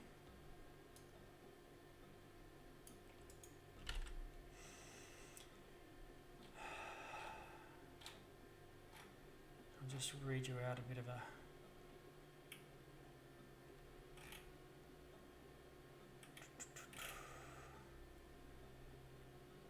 spiel. Just bear with me, I'm just going to find it.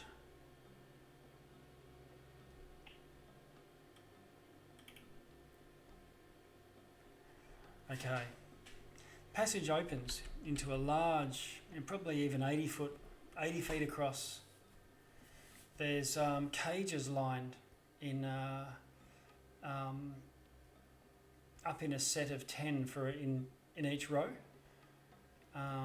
4 rows of cages, and there's a large, squat, square building, very Mezro in its architecture, located behind the field of cages.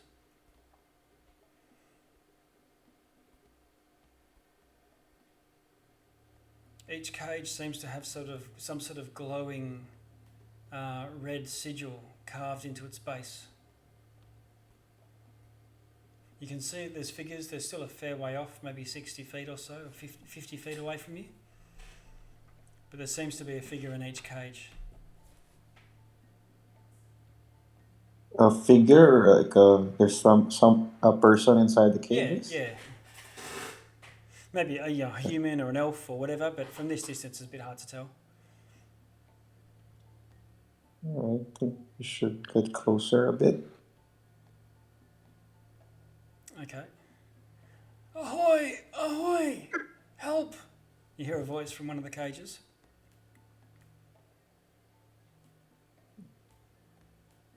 Yeah, who are you? Listen, What are you doing here? People, and you see another person say, "Help! Help! Release us!"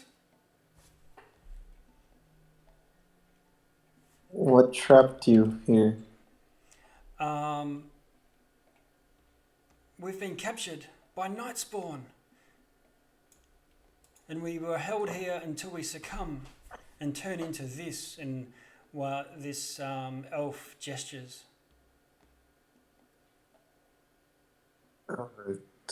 This? What do they mean by this? Gestures to a person who has an ashy skin, a human, and a completely blank grey face. Oh.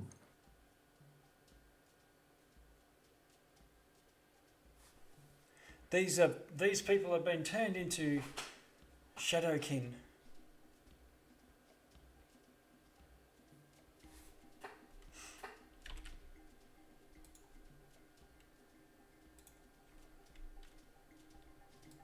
What do you guys think? Should we help these trapped people? I walk up to one of the cages and is there a visible padlock that we can break off? There's not a padlock, but it looks like there's a lock. So there's a place for a key.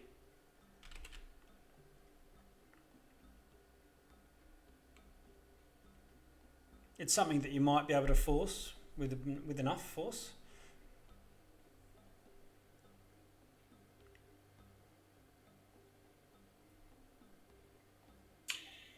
Am I the only one worried that there are apparently prisoners but no guards? I mean, the Just story saying. is plausible. I mean, they probably figured no one would be stupid enough to come in here. I dig around through my backpack and pull out my crowbar that I've got. Yep. And try and force open this lock. Riddle's gonna try and find a little bit of shadow and go into stealth mode because she has a really bad feeling about this. Okay. So you go into stealth. I've got that feeling too, but I'm going to spring the trap. So, what would you like me to roll on a You're trying to pick it force or open this lock? force open the lock. Okay. Just roll a athletics. And would I have that advantage because I'm using a crowbar? No, that's just a tool that you're using to do it. Because it says on the crowbar, using a crowbar grants advantage to strength checks where the crowbar leverage can be Definitely. applied. Yeah. If that's a function of the crowbar specifically, then that's fine. Okay.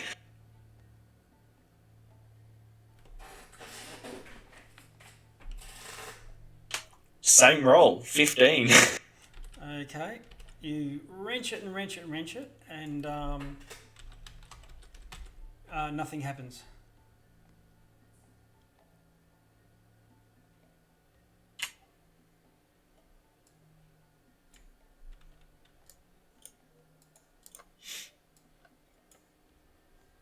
It seems pretty tough, pretty strong.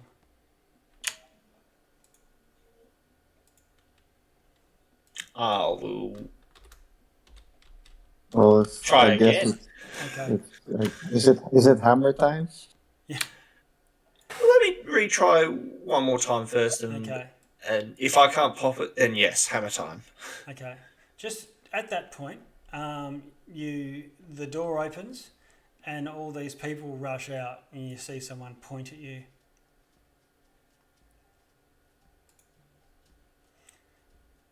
And they're rushing out with weapons drawn. And I'm going to open the initiative. Done that first. Whoops, hang on a sec. Where are we? Yeah, turn orders there. I'm going to move us into a map. You won't see it for now. I'll come and grab everyone in a sec. Actually, I'll move on to the one where you've all got the visibility first. Okay.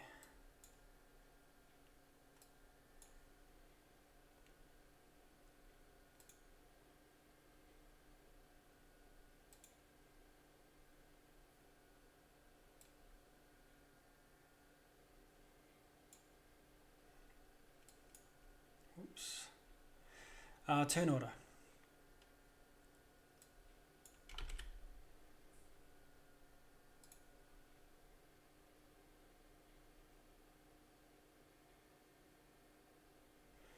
Okay. Oh yeah, Aragon. Oh, there we go. I was waiting for some to turn up. Aragon 13, Juckles 18, Riddle 9. Great. All right, I'm going into our main map, picking everyone up.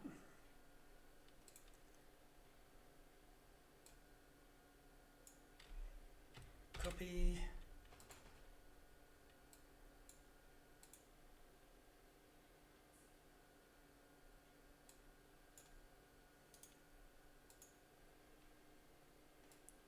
Okay, so you should start to see this resolving now.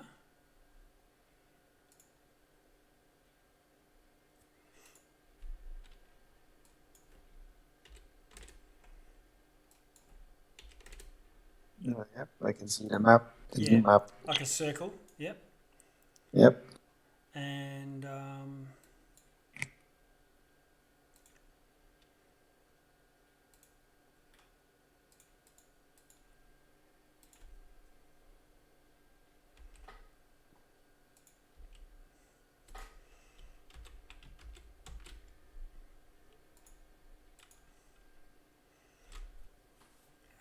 okay.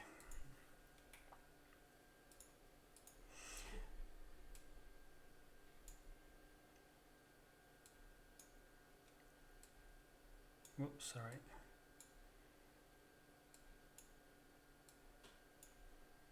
All right, moving you into the area where you actually are.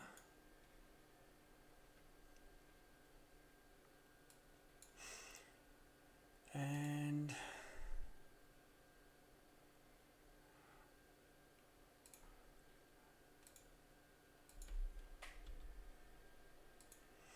you should see 3 warriors coming towards you. Yeah, that's it. So 1, 2, 3. No surprise. There's enough. There's enough distance between you that you saw the door open and so on. In the same way, they aren't surprised by you either. But I'll add a turn for them.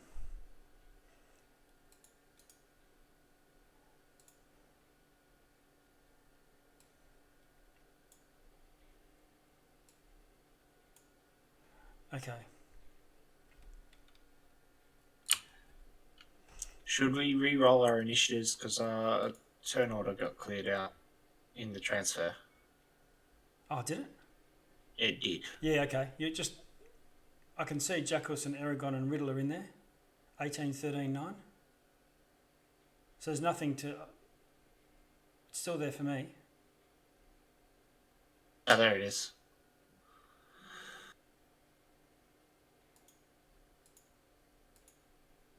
Yep, no, you're all good. I'm just needing Ash. Ash is not in there. You might just need to do a reconnect.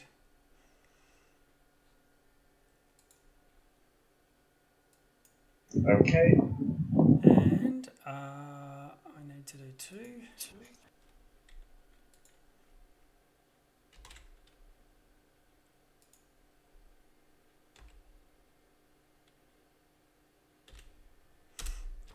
Okay. Am I in there? I'm just loading now. No, not yet.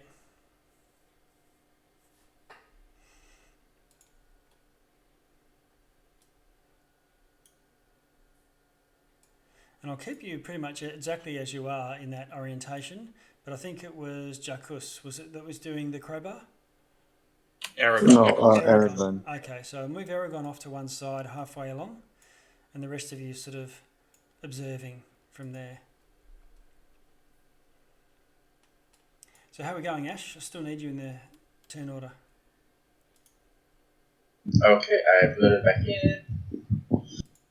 Oh, in turn order, I only see champion and then someone else. I was about to say, that's all I can see as well.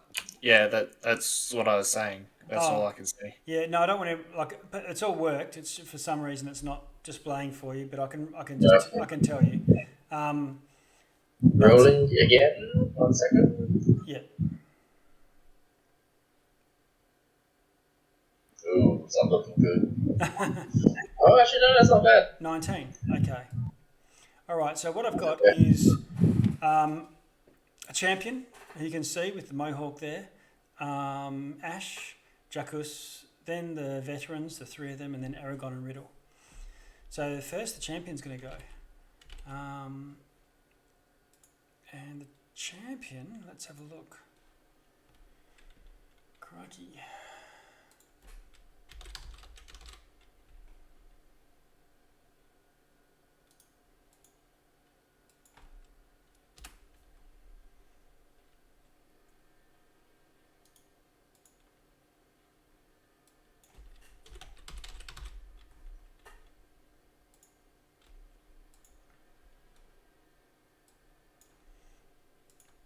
I'm showing you a picture in the chat.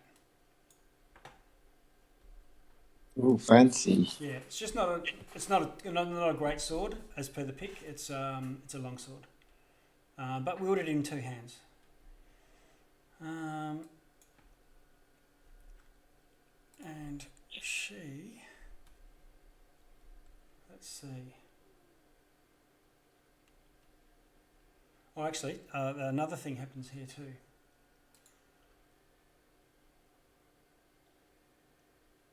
$60.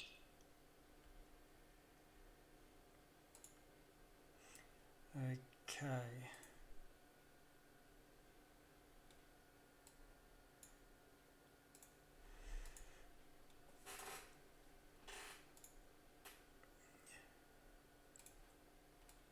One, two, three, 4, 5, 6. Okay.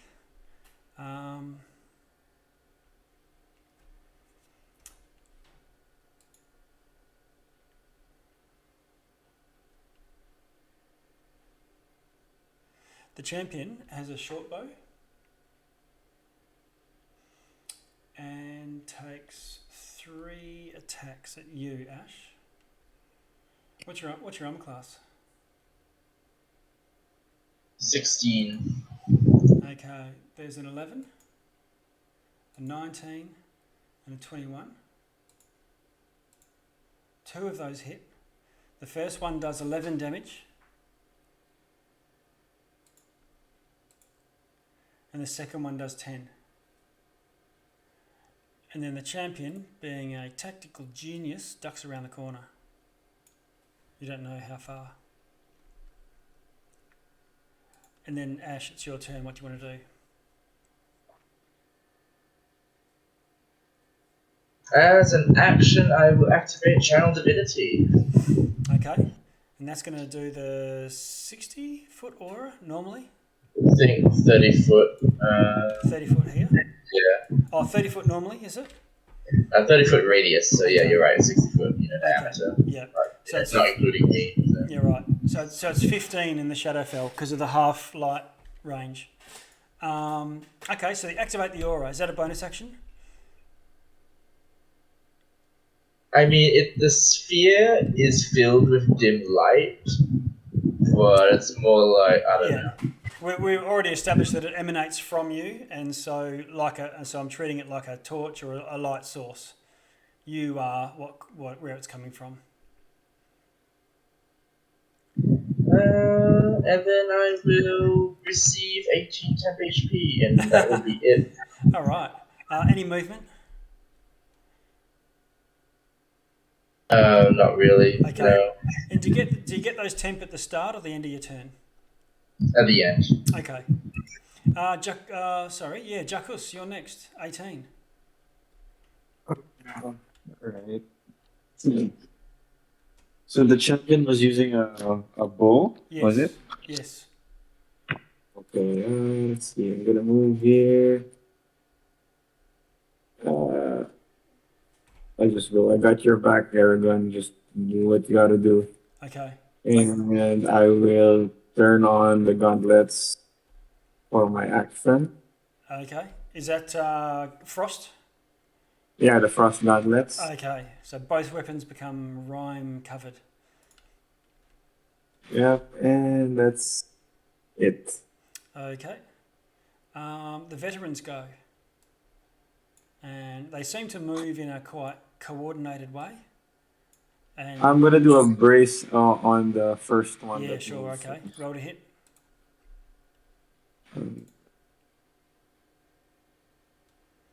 23 All right. 23 hits. and level 2 divine smite. Okay.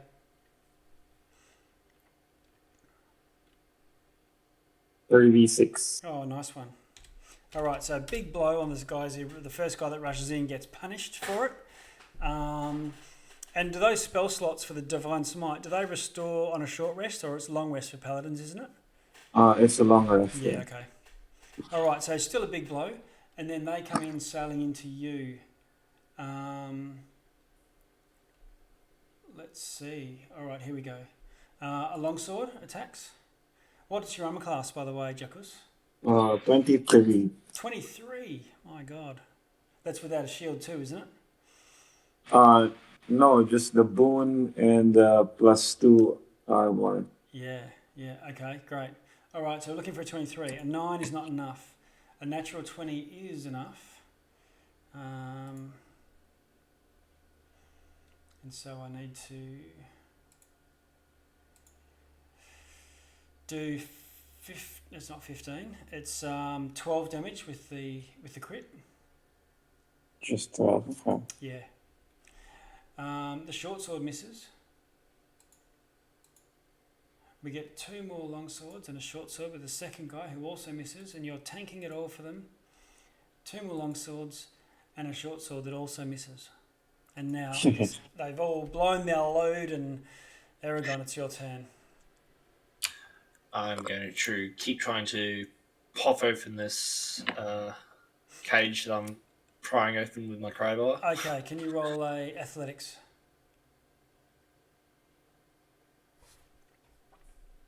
Much better. All right, 26. Okay, so you pop it off, crack. Do you want to do any movement? Your action's spent, but... I would like to drop the crowbar at the bottom of the cage there and draw my sword and walk next to Jackus. Okay. And All right. that's it. I will throw some Eldritch Blast at the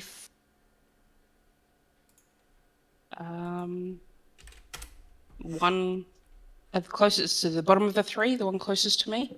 Yes, okay. Roll to hit 3 times. 18's a hit. 13's a miss. 19's a hit. Okay, so 18 for the 2 that do hit, and assuming he's still upright, He is.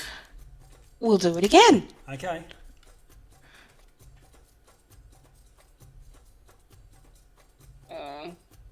Did I miss one? What did you get? I think I missed one. I got a 13, a 15, and a 21. Okay, so this time one of them hit. So an extra 6. All right, he's still okay. And I'm just going to move forward a step. All right. And if the shield's still there, keep that. I'm not sure what that is. That's my mage armor, which I did say that in the maze I was going to renew as soon as it went down. Okay. Even when we were walking. So. Sure. All right. The champion goes. 1, 2, 3, 4, 5. See if he can get there. 1, 2, 3, 4, 5, 6. He can. All right. He goes out to here. A bit more tactical, but he can make it. And when he gets out to here, Aragon, you can see that this is a dragonborn, not a human warrior. A bit harder to see with the full armor.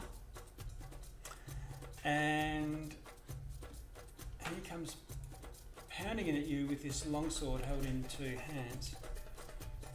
Let's have a look. First attack. What's your armor class, Aragon? 21. Okay. First attack hits. And does 25 damage.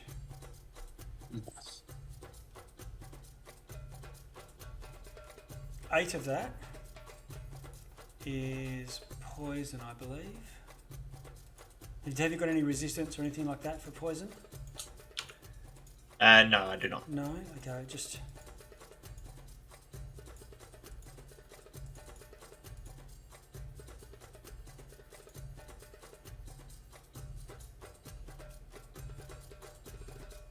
I'm pretty sure... Yeah, it is. Poison damage.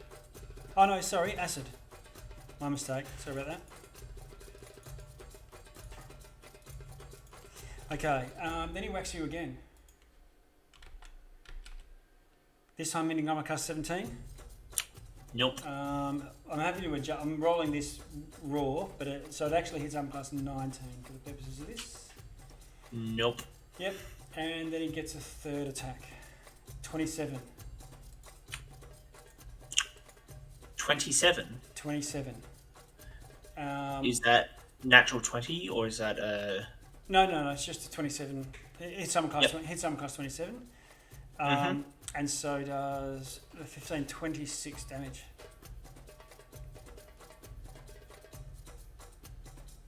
I think. Am I adding that right up? No, 24. Yep. 24, sorry. And that's 3 attacks. And you hear a muttering and a mumbling.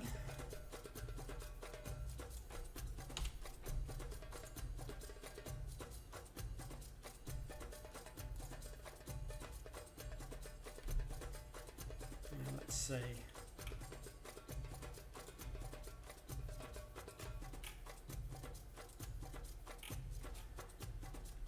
And Aragon to your right, and you can hear something invisibly chattering in some sort of strange language.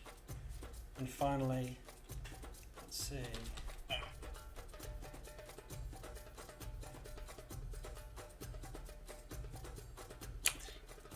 Is it a spell?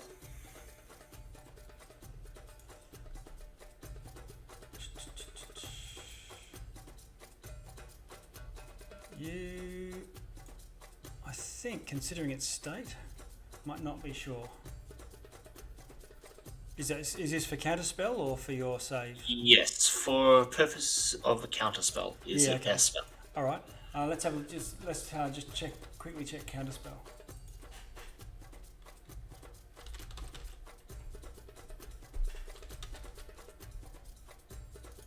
I'm opening it up. Here we go. Oh, so which you can see. Sorry, never mind. Yeah, that's what I was thinking. Okay, so let's have a look. 1, 2, 3, 4, 5, 6. Holy moly.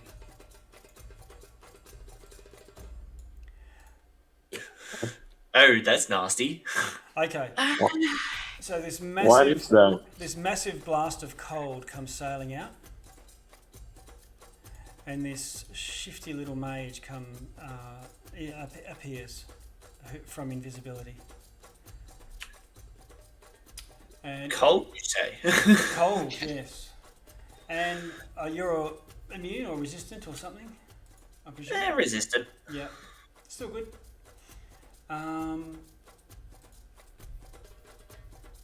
Yeah, so can everyone roll a saving throw, please, versus Constitution? Paladins are together.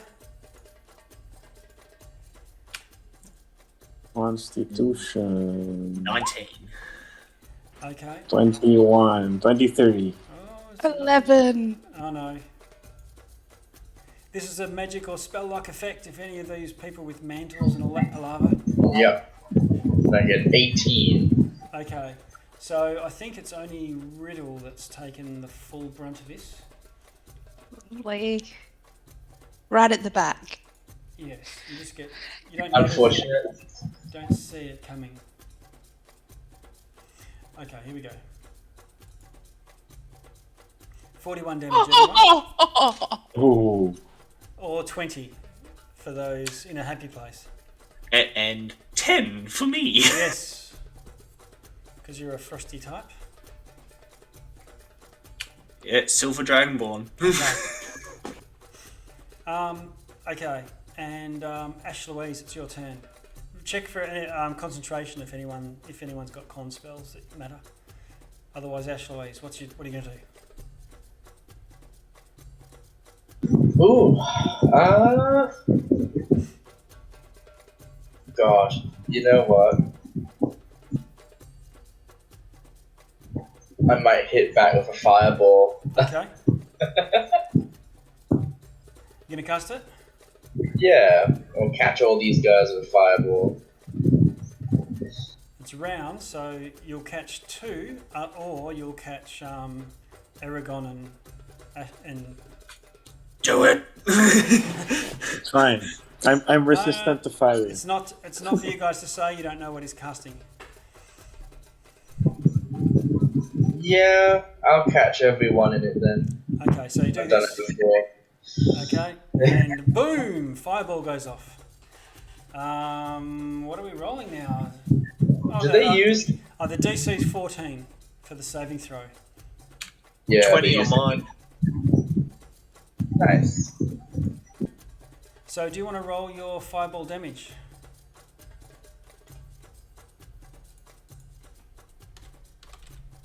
Oh, wrong dice. It's just a straight, it wasn't upcast or anything like that. 23. 23. All right. And I need to do a bunch of saves. Okay. Importantly, the veteran.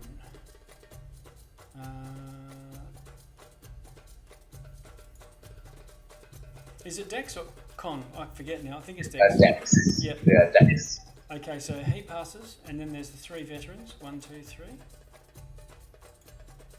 One of them pass, and the mage.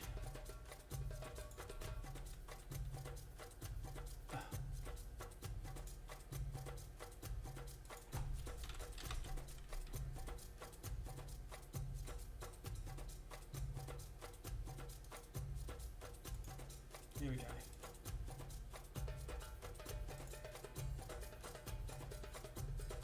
Mage passes as well. So it'd be 21. Okay, anything else you want to do, Ash, while I'm deducting all this health? Does that count as casting a spell? Yes. Yeah. Probably. Yeah. In that case, I will advance. I will move a little bit just to catch the guys in my aura. So if I pass, I would only take 5. I would take 5 or 6 if I'm like resistant also to fire. If you're resistant to fire, what did you roll again? 23? So Yeah. half is 11, so quarter of that's 5. Okay. Yeah, we round down in D&D. Okay, so Ash, you're done? Yes. Jacques? I move there and I get my temp HP and I'm done. Okay. Ash Louise. Jacques. Which one of these 3 in front of me looks the most hurt? The one directly across from Aragon. This is the one I hit with the brace and the smite earlier, yeah, right? and he's copped a fireball. All right. Let's see. I'll do my first attack on him. Okay. 21. 21 hits. 21 damage. Dead. All right. Second attack on this guy here. Okay, the next one in line. There's a conga line forming. Oh wait, no, the one that Riddle hit, the one below, right? Okay, yep. Yeah. So yeah, that one. 19 to hit. 19 hits. All right, and I'm gonna push it back 5 feet using my Crusher feat. Okay. And then I'm gonna hit with my bonus action. Hit this guy Okay. with trauma. Yep. And what do we got? 19, 19. and I'm gonna do a pushing attack. Oh, that's a saving throw, isn't it? Yeah, 18 strength save, and it's 15 feet. Okay. Boom, boom, boom. You push him right, and his back's right up against the wall of the building. And then I'm gonna move 20 feet here next to the wizard. Action surge. Oh, here we go. Hit again with Mace of Smiting. Okay. 17 on the wizard. 17's a hit. I'm gonna spend my 3rd superiority die to do a trip attack, Okay. and then a level 2 divine smite. Oh, geez, unloading. All right. 35 damage. Okay. And what are you hitting him with? Mace of Smiting. Mace of Smiting. Okay. So you hit him in the head and crush it, and he drops dead. Oh, cool. All right. And then last attack on the champion here. Okay. 20 to hit. 20 hits on the champion. 19 damage. Okay.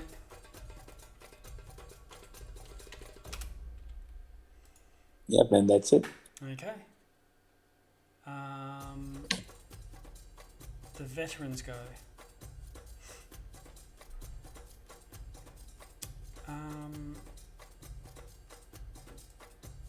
One goes over to you, Ash. And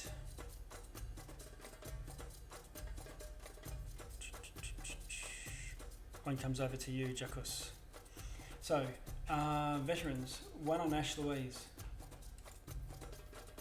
I'm class 6. I'm class 23. And I'm class 16. Any of those hit you, Ash Louise? 23 up. I have 16 armor. Okay. You take 14 damage in total. From your temp, I presume.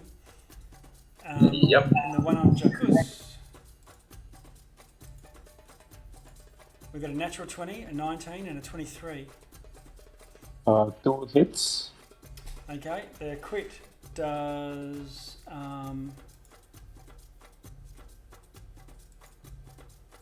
does 13 damage, and the short sword does 4. And that's their turn over. Aragon. This champion is calling you out. He says he wants to fight you one-on-one in a duel. And he tries to order his buddies to stand off. And I will accept. By hacking and slashing at him. Okay. It's not his turn, so it's just an off. You can tell that's what he's trying to tell his guys to back off and kill everyone except this Dragonborn. 26 to hit. 26 hits. I'm also adding a Divine Smite to this. Okay.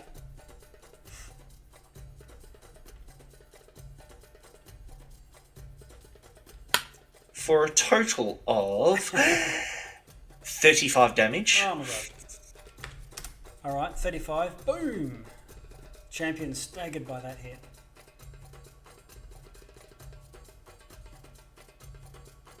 And another 26 to hit. Okay. That hits. Also with another Divine Smite. Okay. For a total of 36 damage. Alright, 36.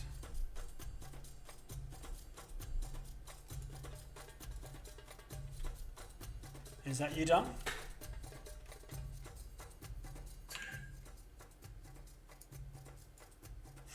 Let me see.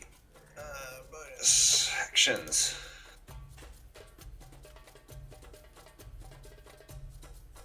Yep, that is my turn. Okay. The you hear Bovrin call out, "No, Lysine!"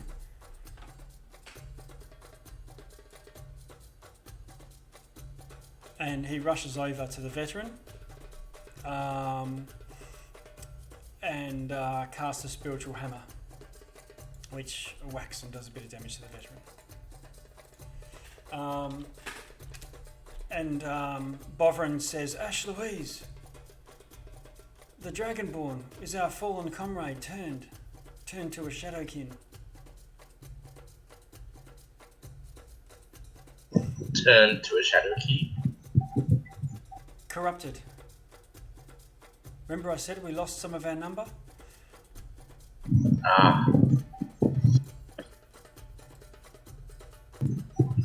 I'll just nod at him and take that into account. I go, is there any way to undo this? He has no idea. He doesn't. I don't know. He just all you can he's not really it just really this is really just out of shock rather than any particular course of action or anything like that. Riddle, it's your turn. I'm going to step forward just a little bit, Yep. and I will unleash some Eldritch Blast on the nearest veteran. Okay. 3 shots. 1, 24 2. hits. 3. 15 miss. 27. So 2 hits. 4. That's 13 in total. Is if he's still up, I want to do it again. Okay. Yes, he is still up. Oh, natural 20. How's up? 13 misses and the 16 misses too. So you need this natural 20. Roll your damage. Wow.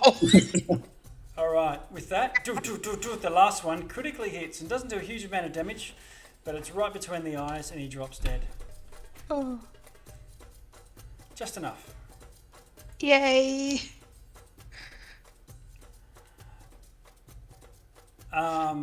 The champion looks as if he's trying to move away from you, Jakus, and saying, "Is this a one-on-one? Do you accept this duel?"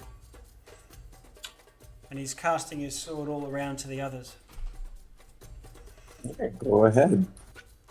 Okay, so he steps, and it looks like he's getting ready for he's wanting to take you on one-on-one. And the veteran seems to also pause in his attacks on you, Jakus.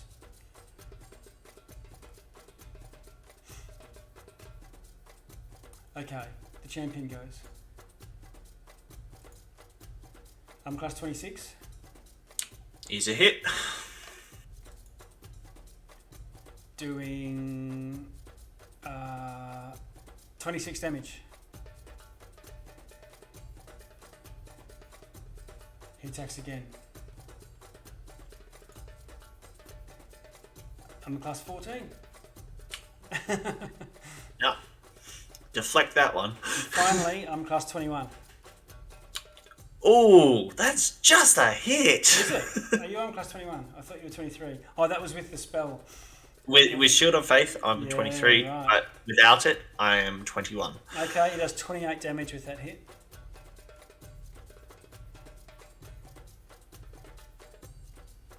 But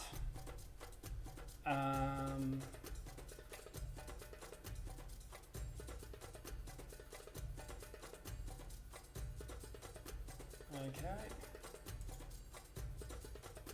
And then he gathers his resolve and heals, or recovers rather than heal, and does a second wind as a bonus action. Ash Louise?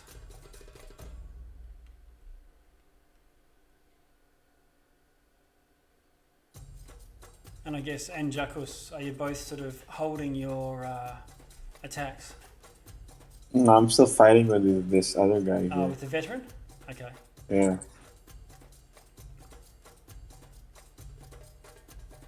Alright, Ash Louise then. I just want to make sure what you're doing.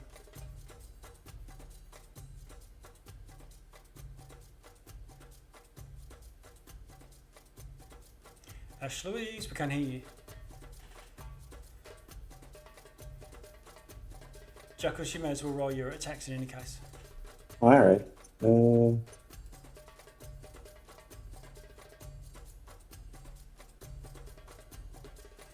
Okay.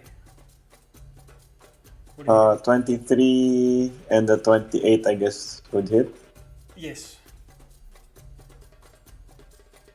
You got 22 and 13. You got Smiter rolled 3 times. 1, 2, 3. Yeah. The 18 doesn't count. Oh, I checked the okay. Vince trauma here. Just a bit trigger happy. Okay, yep, no worries. So you got 1 hit with Smiter and 1 hit with Trauma. Yep. And, Total of 35. oof, And I'll push it back 5 feet. Okay, push him back. He's still alive from that, but critically injured. Then he comes back at you, rushing in. And attacks. Longsword. Armor class 19. 23. My last superiority die, brace. Oh, okay, yep. 16. 16 misses. Ah, damn it. Okay.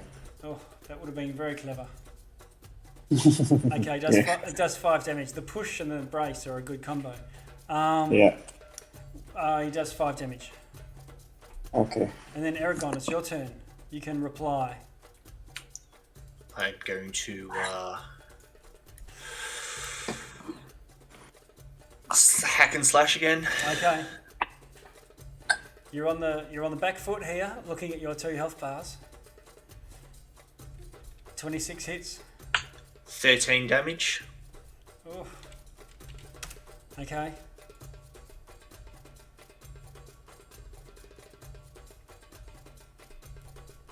Second attack.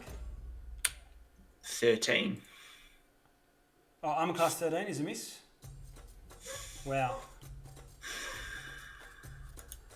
Bovran. Okay, so they don't want to attack their buddy, or they're very reluctant to. But this guy will come and throw a hand axe at this dude, the remaining enemy, and kills him with it. Bovran, where is he? I've lost him. Is he hiding underneath someone? Oh, there he is. Yeah, yep. He comes to your back, Aragon, and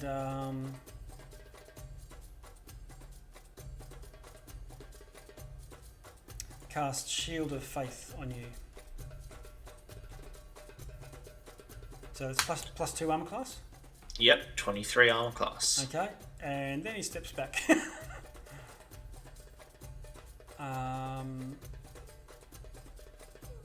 Lysine, I don't think has anything really that can help.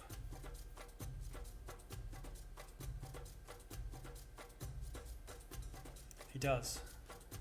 Oh no, he's. He'll move over here to the cells. Riddle, you go before Champion does. But the others are sort of withholding their attacks on the Champion. But what are you doing?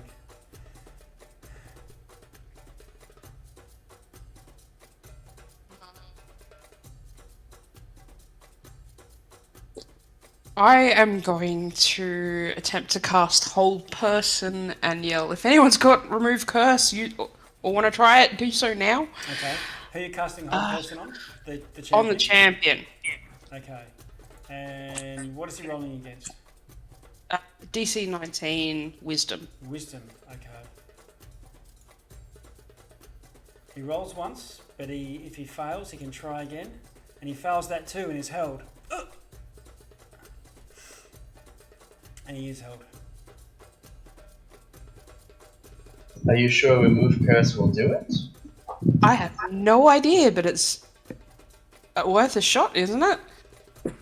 To save one of these, the companion of our fellow party members.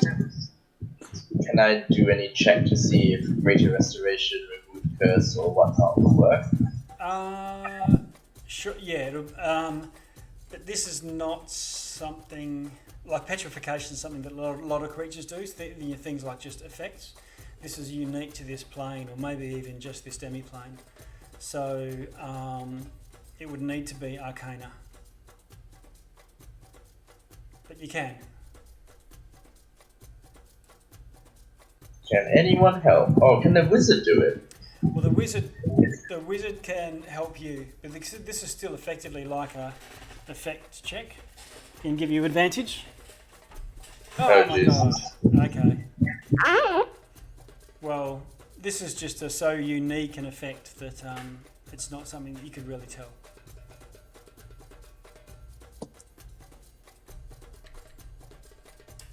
I will use Greater Restoration. Okay. Sorry, I also remembered I forgot to roll my d20. What was that for? That's right. Also, My wild magic. Oh yeah. Okay. I'm good. Aragon should also be getting 18 temp HP end of every turn. Yeah. Okay, you cast Greater Restoration and you're not sure. Well, there's no visible effect of it. The champion's frozen there, so you know even facial expressions and things like that can't change. You can do a medicine check to see if there's. Oh no, well, you've already done one action, which is usually rolling a check, and you've cast a spell, so we're well beyond a round effect. Mm-hmm. Jackus? My whole person lasts for a minute. Yeah, but they get a save every round. Oh yeah. Jackus? Am I assuming that the duel is over? You can assume what you want. It's not. I'm just gonna go here and grab the sword of the champ. Okay. Take the sword out of the hand. Yep. I'm gonna grab the sword. Yeah, you've got Drop Mace of Smiting and take the sword for myself. Put the Mace of Smiting away and take the guy's sword as your action. Yep, cool. Yeah. Aragon. So, champion is held. Yes.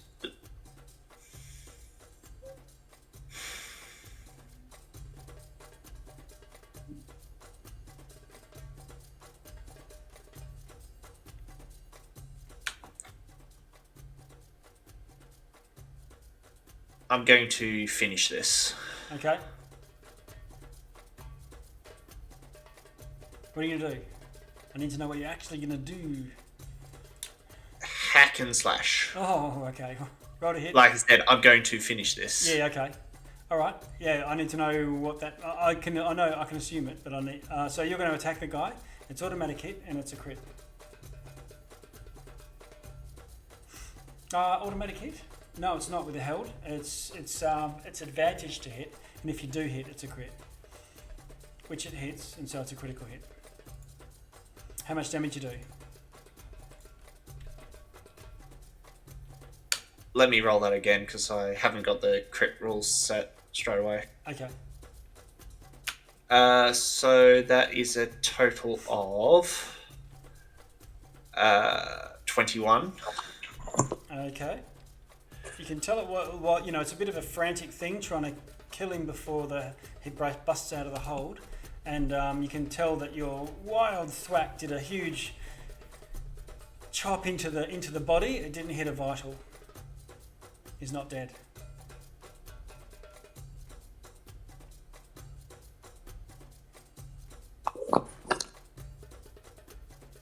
Greater Restoration also ends curses, by the way. Yeah. And Oh! Okay, natural 20. So it's a critical kill anyway.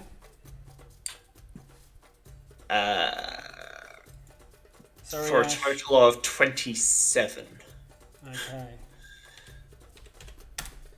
So it's like chopping down a tree. You're doing these massive damage blows, but you're not hitting his artery. You're not chopping his head off. Still alive.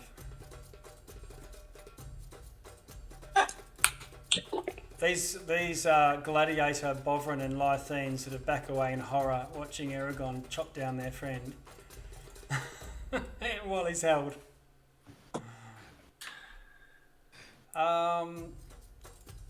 Riddle.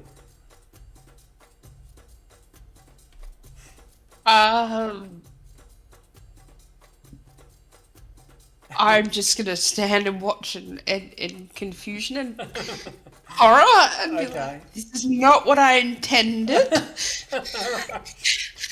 But I'm not arguing with the big silver thing. Okay. Yeah. Now, does he get a save at the end of his turn versus the hold? Because that's not... At the end of each of its turns, yes, can make another wisdom save. Okay. So, and it needs a 19 though, right?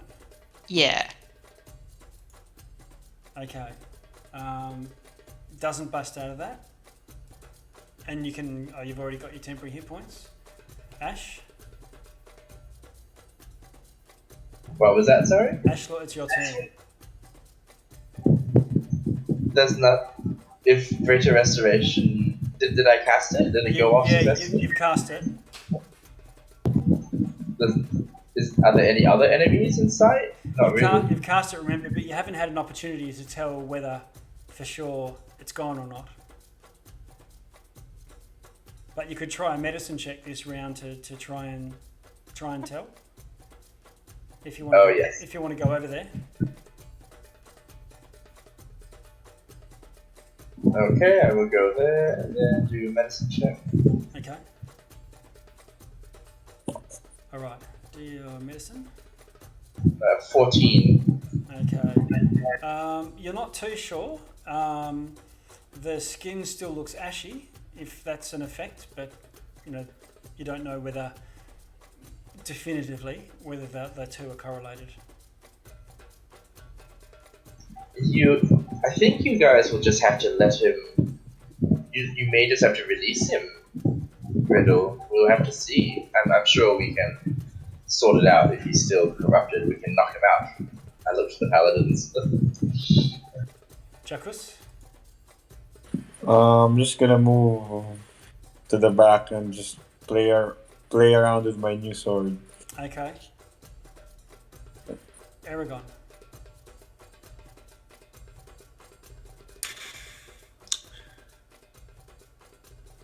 Can I do a hit on this, but non-lethal? So trying to knock this one out. Yeah.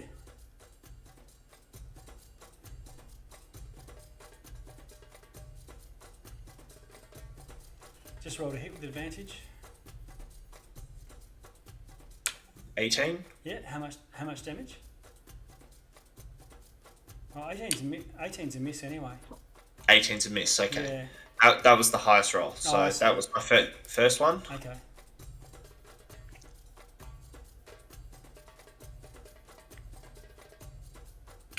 23. Ah, yeah, that hits. For 13 Okay. non-lethal damage. All right. It's hard to say, but so you just use the flat of your blade or something and crack him over the head. I was mainly thinking the pommel of the sword. Yeah, okay. All right. Span.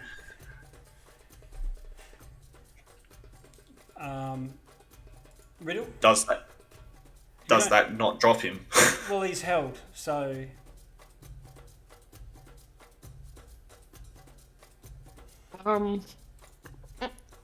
If everyone seems to be ready for it, I'll drop the spell. Okay, you drop the spell, and this guy collapses in a heap.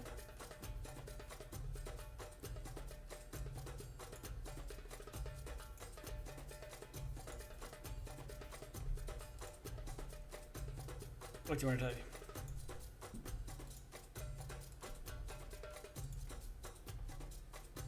When we move out of combat, obviously. There's nothing to fight.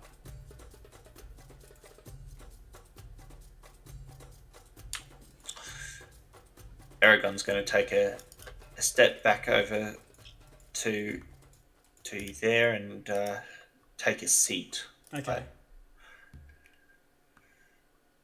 And as he's doing so, he's going to put the rest of his lay on hands into his health. Okay.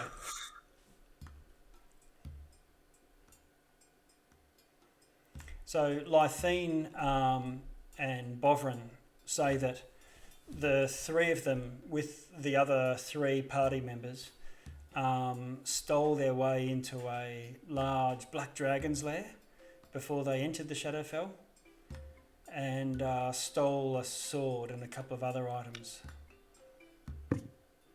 And this elf mage was one of them, and the sword has this this mini cape, and they point to the cape that the elf has got, and they also say, and our dragonborn friend here recovered this draconic sword from the dragon's lair.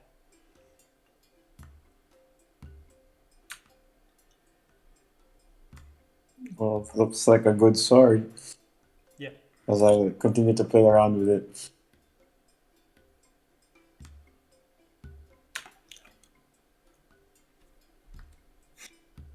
Yep. Okay. Can I check if it's magical? No, not by just waving it around. Alright, I'll have Ash. Alright, I'll ask Lythine to check it. Okay. Lythine says, I've already cast identifying this weapon, Oh, okay. and it's a dragon-infused longsword. When weapons lay in the lair of a dragon for a long time, they start to be suffused with the magic of draconic magic, and they start to grow sentient, start to awaken. And while this isn't in the full height of powers that they can get, this one is, fully awakened. Oh, interesting. I don't mind using a sword.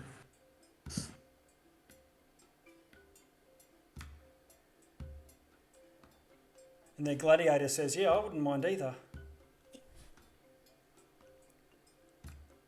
Especially a sword as fine looking as this one.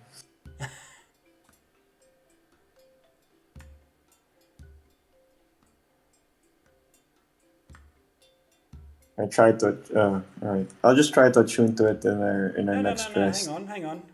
You've just taken a sword out of our friend's hand that you're about to kill. Just because you took it out of her hand doesn't make it yours. Oh, whose is it supposed to be? Well, his, and they point to the unconscious guy on the ground. Yeah, but he's already turned. You want to put it in the hands of someone who's turned? Yep. So shall we do rock paper scissors? You can fight me for it. And they look around. She looks around at the rest of you. And Don't look at can me. challenge me for it.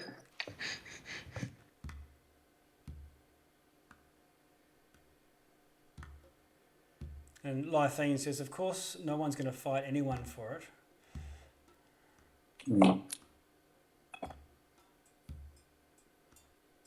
But we didn't realise that you were this kind of party.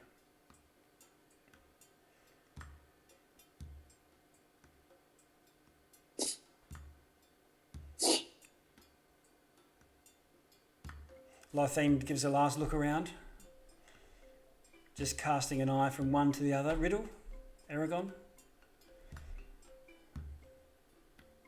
I can't speak for Jacques, but I initially held your friend in place in hopes to remove the curse from him. So I hope you know that not all intentions are self-serving. And I'll use whatever persuasion I've got. Okay. Try persuasion.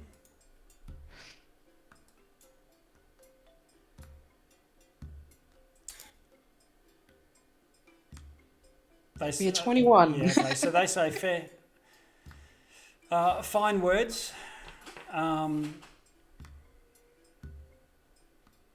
If you can talk your pal into, you can see that they're a bit bitter at how this battle's turned out. Looking both at Aragon, obviously, and now Jacques with the sword, the treasure claim. And I say, I did not kill your friend. I only knocked him out. But to knock him out, I had to get him down. The gladiator says, "This is after you accepted a single combat challenge."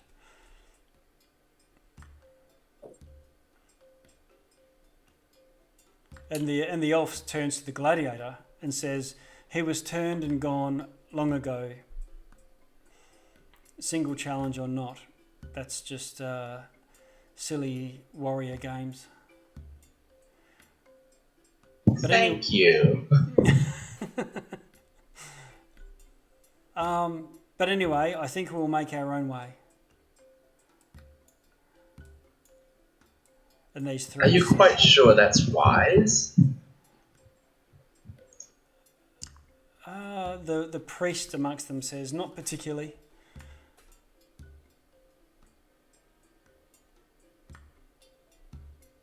You are sure you want to make your own way?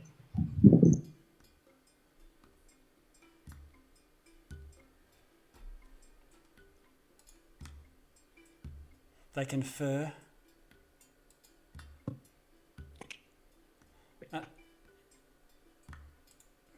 Perhaps we'll meet again in finer circumstance. Before you leave, what shall become of your friend? Will you be taking him with you in attempts to save him? Or sorry, her? He looks like he's turned, and that's it, as far as we can tell. I could attempt a resurrection of him. Oh, he's not dead. He's just unconscious. Oh, he's unconscious still. Yeah. Oh, okay. Alright. But they think he looks like a Shadow King still. You don't want to wake him up and ask him? Yeah, leave him with us, and you guys can move on to the Blightspire.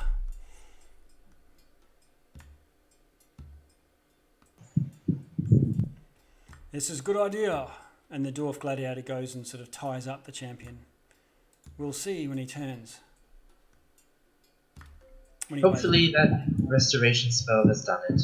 Otherwise, I'm sorry. But there will be nothing else I think we can do. Okay.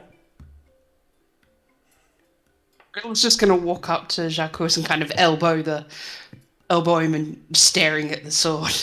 Like, give it back. I just lost the staff.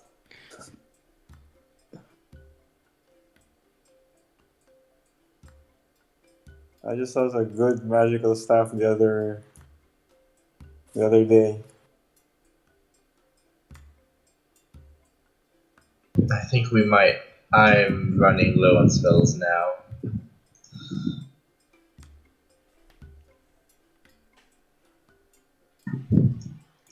I mean, Are you lot gonna take a rest here? Are you?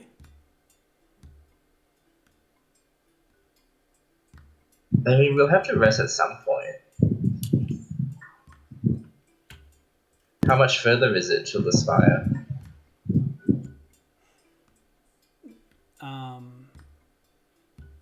They don't really look too interested in discussing next events.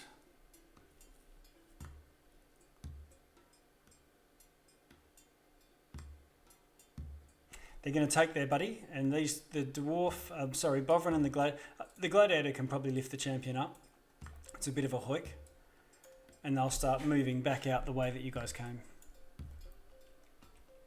Before they leave, I'm going to use my Fey presence on Jacques. Once per short rest as an action, I can cause a creature within a 10-foot cube to make a saving throw or become charmed or frightened until my next turn. Yeah. He likes you anyway. So even if he is... Awesome! Well, this gives me... I'm trying to convince you to give the sword back. I wouldn't be on good terms if we run into him again. They're weak. We can take them on anytime we want.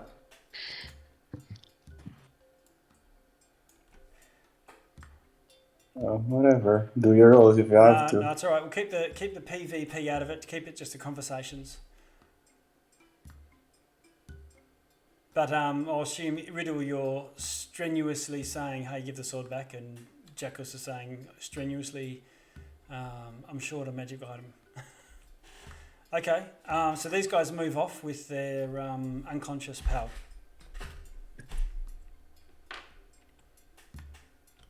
Copy. Right.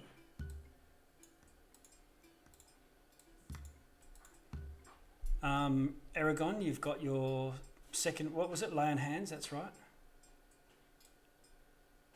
Yeah, I've pretty much just pumped all 60 lay on hands points Wow. into into Okay. myself. Okay. And the sword's not really working. You know, it's not. You can't tell what its properties are or anything, Jackus. Ooh. All right. Can I try to attune to it if we're gonna rest? Are we going to try for a long rest? Because we were all feeling pretty drained, aren't we? Yeah. After that fight, I am done. That was rather nasty on my resources. You did well, though. Who's the survivalist among you? I forget. Is that Aragon? Aragon. Okay. Well, Aragon, if you want to try and find a place to hunker down, do you want to do a survival for me? I'll assist Aragon. Okay, you'll have to roll a survival too, maybe making it harder or easier if you fail. You need to be. In other words, you probably want to make sure that you've got a decent survival roll to be able to help. Ooh. That way you can choose. Yeah, Aragon is tired. Okay. All right. So you find yourself a spot. Let's have a look. Hunker down. Get as much protection as you can. Plus, our cleric has tiny heart, so Well, there's no tiny hut now because you can't tiny hut after you've rolled your survival, like retrospectively. no. We find ourselves the protection, right? And then we tiny hut for double the protection. Yeah, but you've already, you know now whether you rolled successfully or not. You know you've rolled a 9.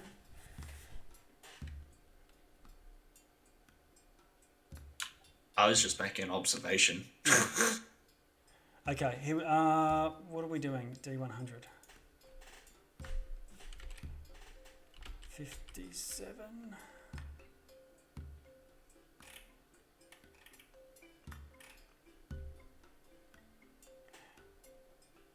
Okay, after an hour passes without anything untoward, at least sufficient to give you a short rest.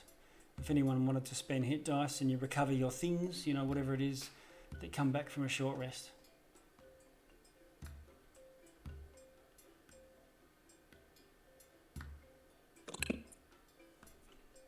I'll give everyone 18 HP again, 10 HP before we rest up. That also means, Jackus, that you can attune to this if you choose.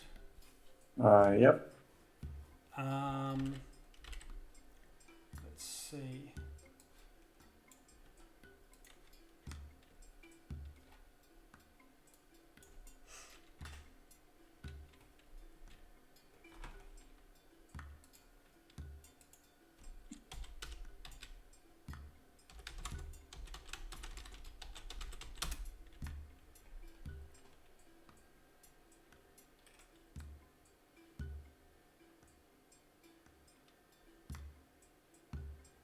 Okay, let's have a look.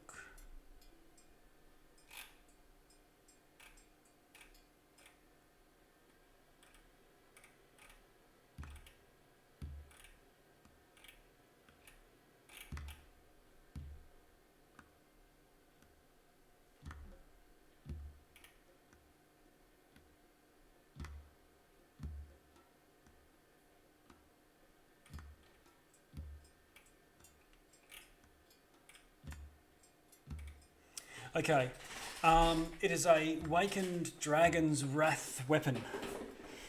+2. And it does an additional 2d6 acid damage. Nice. All right. You're just gonna add it to the inventory Yeah. later on. All right. As an action, once a day, you can cause it to do a 30-foot cone of 8d6 acid damage. Shit. All right. I'm gonna be still. I'll still wear the gauntlets, but I'm attuning to them. Okay, so you're unattuning to the gauntlets? Yeah. Okay.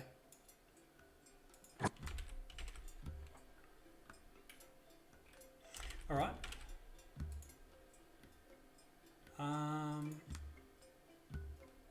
And that's a short rest. Continuing to rest, trying to press on to get a long one. Oh, I'd be happy to try. Or are you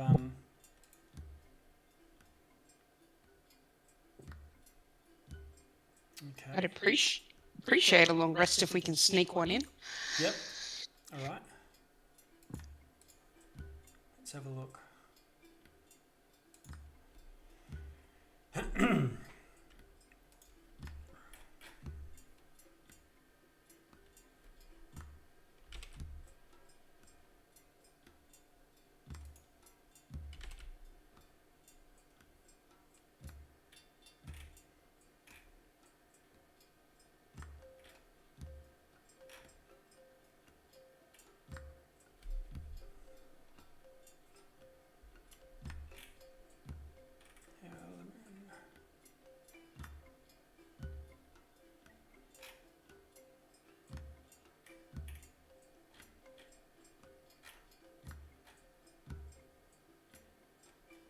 After about half an hour,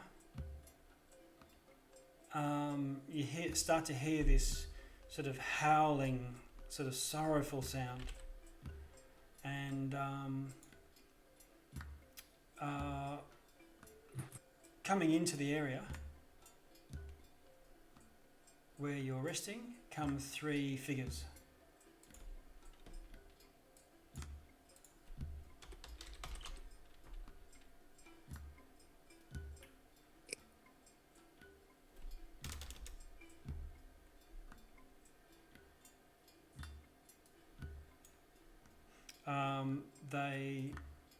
I'm using needle blights, that's not what they are, just...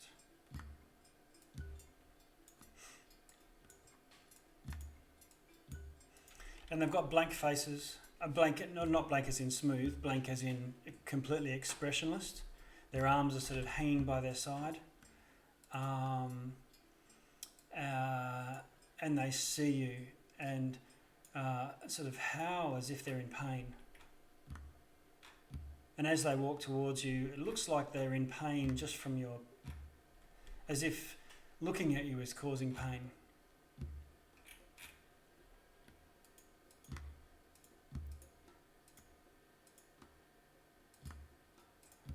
What do you want to do?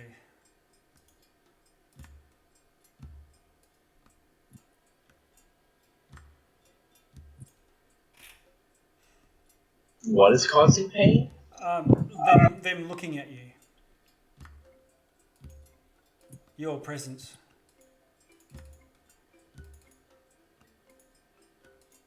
Just like, sometimes you have been caused pain by being in the presence of, I think, Rime of the Frost Maiden, there were things that emitted cold, and just coming close to them was enough to cause discomfort, and finally...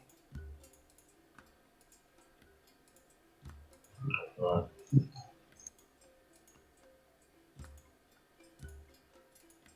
And this is during our long rest. Yeah, you've... Well, I would have set up a tiny hut, so I would expect we have some safety in the hut.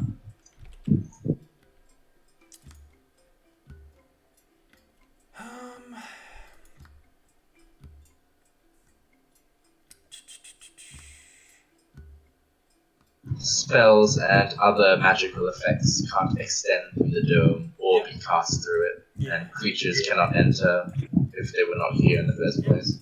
Okay, so I'll assume that your dome is up with the long rest, and I'll just move you all guys all in it. You can see Ash's auras are pretty much the dome, and they sort of stand next to it, moaning and yammering away.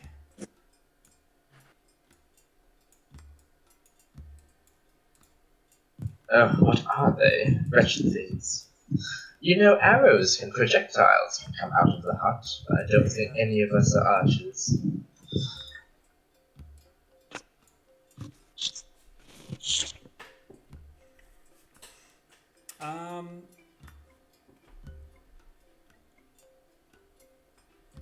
Yeah, that's it. So they're sort of up here.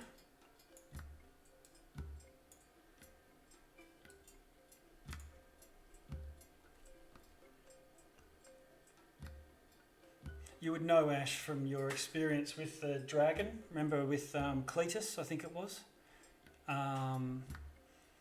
that your dome doesn't go into the earth, but these things can't go into the earth in any case. They're, corporeal, physical, or they just don't know.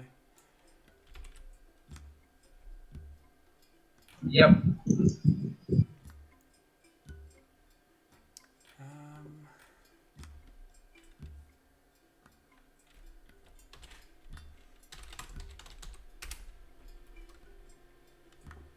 Whoops.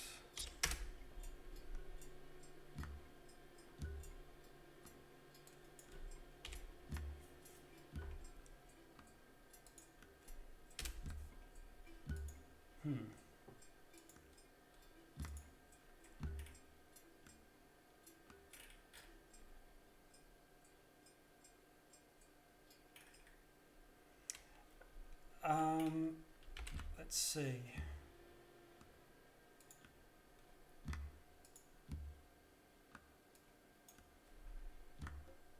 They don't seem to go away, like over the next 10 minutes or so. They're still there. In about half an hour, a few more turn up.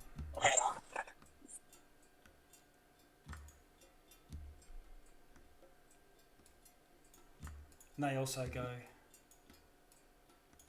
battering away.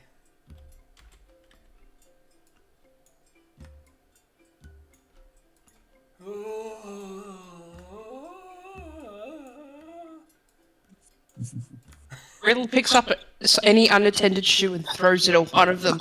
Shush! Some of us are trying to sleep. None of you are getting any sleep. Shut up. Just put your mask on, like in your dressing gown. Put your earplugs in.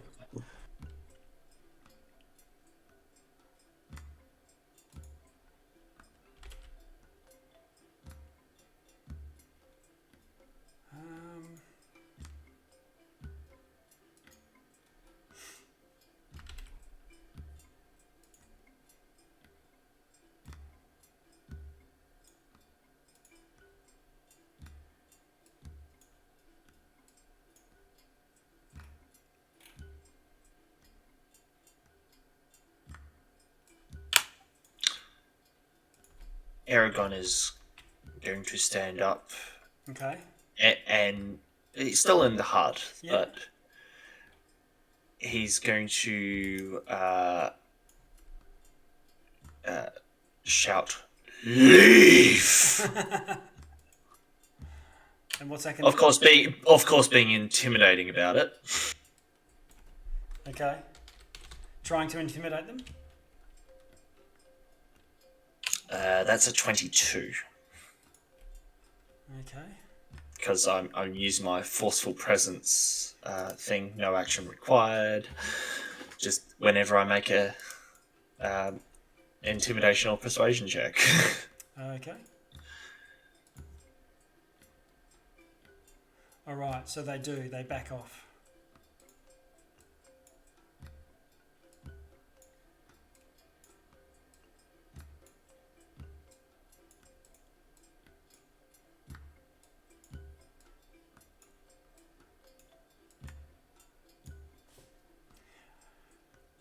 And you go back to snoozing? Yep. When Aragon got up, I borrowed one of his cloaks and turned it into a pillow. Okay.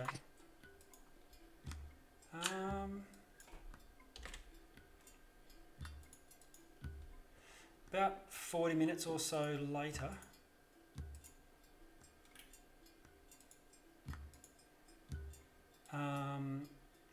two hounds come sort of sniffing their way in.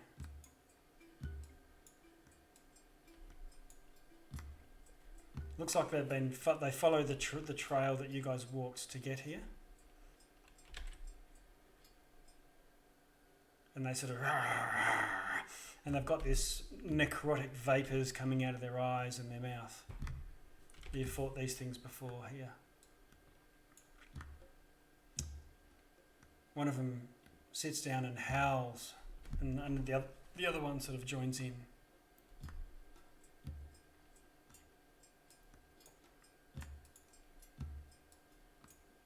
And they just sort of pace as if they're looking for a way. Aragon is going to do the draconic growl Yeah. to try and get them to leave as well. Okay. I'm gonna join in with an orcish growl. Out of curiosity, what exactly can get through outwards? Physical things that were brought in at the time that it was cast. Okay. 22 from Aragon. Okay. And they do back off. Can you roll insight for me, both of you? Insight. Straight 15. Okay. 16 for Jackus. Okay. You can tell that you think that they've just retreated back a little. They haven't, it's not like a fear effect or anything like that, but you've convinced them that there's a bit of a threat. But with your insight, I think, who was it? Oh, both of you have a fair idea that they'll be back, or they won't be far.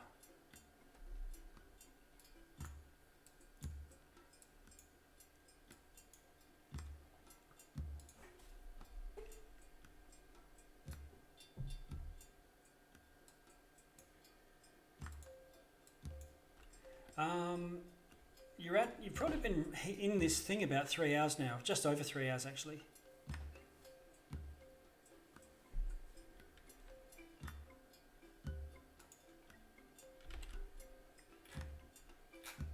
All right. How long does this last? This tiny hut last? Oh, 8 hours. Enough We're for fine. a long rest.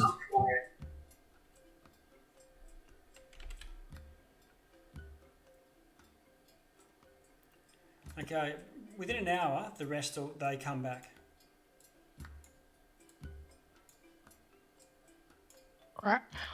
Riddle gets up and sticks the mouth of her water bottle in just outside the hut and says the word geyser towards one of them. Okay. Be gone, The doggo! rest, the rest of you are able to exit and fight and come back in. It's just I cannot leave and I can't cast spells through it. I'm not calm down. But so my water bottle is actually a decanter of endless water. Right. So I've just produced 30 gallons of water that gushes forth in a 30-foot long and 1-foot wide Okay. geyser. They've got to beat a DC 13 strength saving throw or take 1d4 bludgeoning damage and fall prone. Okay. So sticking your hand through, so you can't cast magic through it. So the magic can be in or out. So I'm saying I'll stick just enough out to use it. So you're saying your head is going to have to be out too. You're saying the magic word. That's fine as long as I can duck back in. Okay. All right. Okay. It's possible that they might be able to take a whack at you, but I'll get you to roll a. Actually, just thinking on my feet here, I'll let you roll a stealth to see if you can sort of time it or do it when there's no chance of that. All right. So you pick a swell time when they're just looking the wrong way, and then finally stick the thing through, say, geyser! And 2 of these things take D4 damage. Is that right? They've got to roll a strength save. They're both knocked back. If they're caught in it, they're knocked back 15 feet. Okay. They're both knocked back. Yeah. And both take and D4 damage. DC 13 strength save or take 1d4 damage. Yeah, okay. All right. So you see, I'm not worrying about the health bars for now, but you see them washed off their feet and go sailing away. If anything, it's an amusing interlude to this horrible time you're having in the Shadowfell. And they get battered and so on. And at the end of that round, they sort of pick themselves up, and the creatures sort of back a little bit.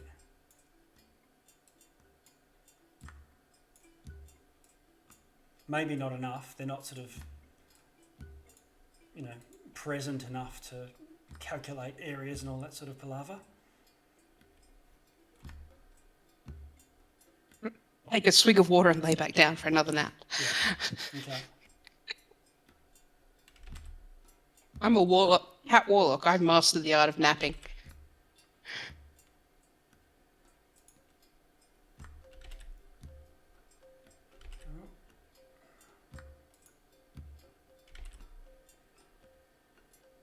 Oh wow.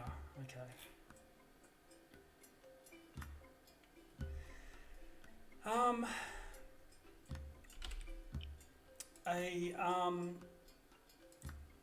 Probably about 4.5 hours in.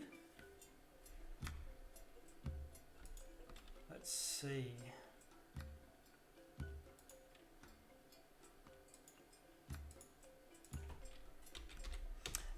A figure comes into view.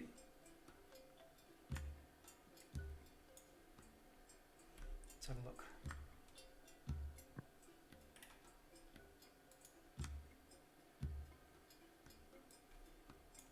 Yeah, this will be better. Whoops. Looks like an elf. Can you see? I'll put an aura because the token's not that great.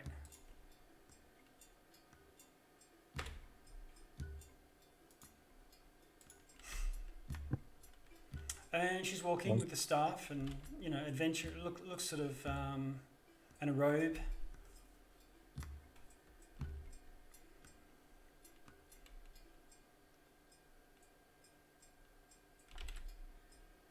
And who is it? I think Aragon, you've got the passive 20. Yes, I do. Well, actually, you guys are having a long rest, aren't you? Yes. Is there a watch? I assume we're all taking turns. Yeah, okay. So I'll just roll a d4 to see who's... The thing is, if you're taking a long rest, you're not all sitting out there watching. Okay, Ash Louise. And you've got a fairly decent passive as well in any case. You see this elf come and sort of poke her head around, and you spot her, and she sort of darts back around the corner. Okay.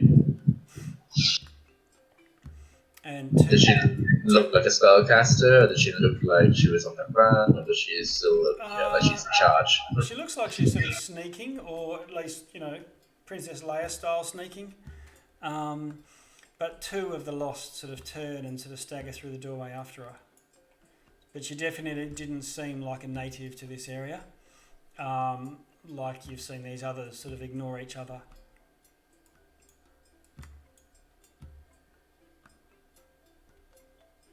If I do any sort of spell, does that ruin my long rest? Yeah, there's it. I think it's within reason. Like if you're casting Identify or something, the long rest you can still do sort of pottering around the campsite doing light activity, but as soon as you enter into battle, there's no long rest. What if I conjured a celestial spirit, summon celestial, and sent it out? Still same. You've got a series of short rests going on.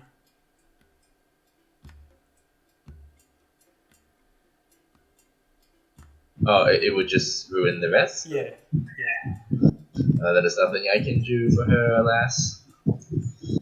It's borderline now. You can take a long rest with enemies outside, but it's definitely anxiety-inducing. What's going on here?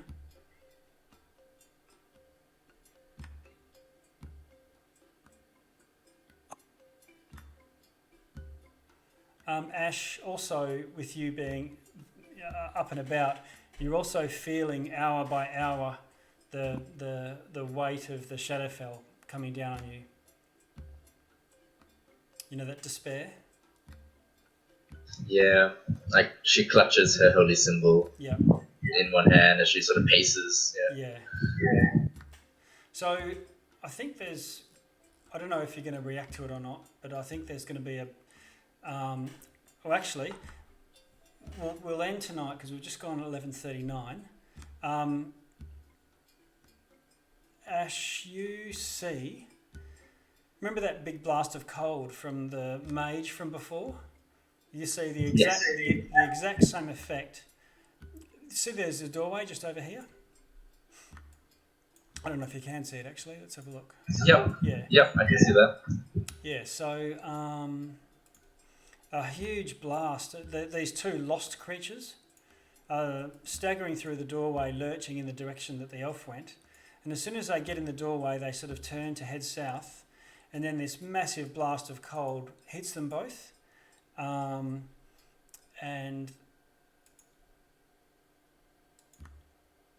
one of them dies completely, and one of them is almost frozen solid, but cracks and keeps lurching off in the direction that the blast came from. So you can tell that there's some sort of battle going on around the corner. So much is happening on our long rest. Do we help this person? I mean, They probably seem quite capable. that is. Now let me sleep. Yeah, we're halfway through the rest. We can't waste 4 hours.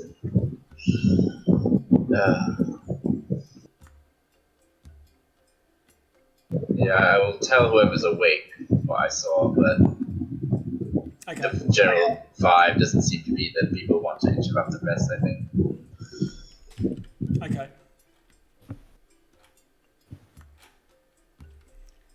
I'll call out. I assume sound travels through the dome. I'll say, who are you? Do you need any help?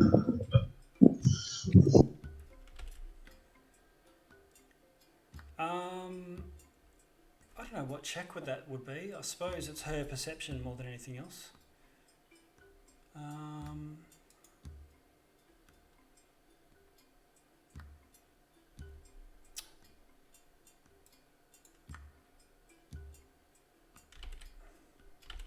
You hear a voice call back, "I wouldn't mind."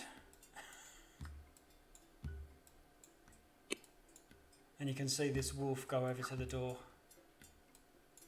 They're not really too fussed, but there was only a couple that noticed, and they sort of starts lurching over in that direction.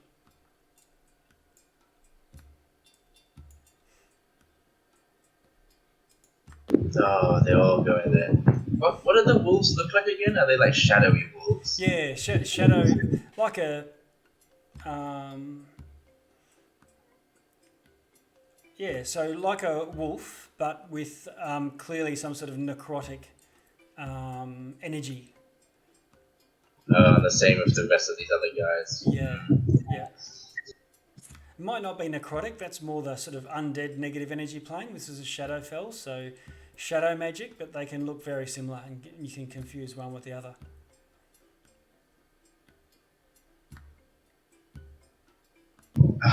I say to Aragon, you're a paladin. Aren't we honor bound to help? Not always. They're a powerful caster. They could be helpful.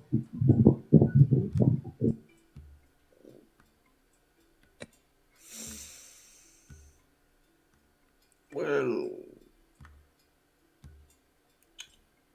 this paladin is not honor bound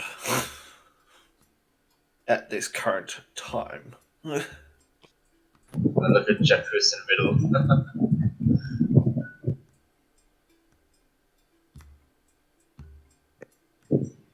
I'll get up if everyone else gets up, but I'd really like some of my long rest abilities back at some.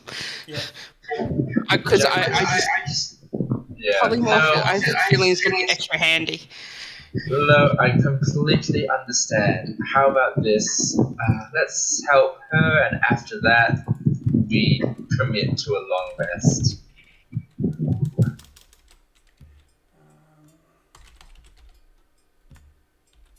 I'm fine with that.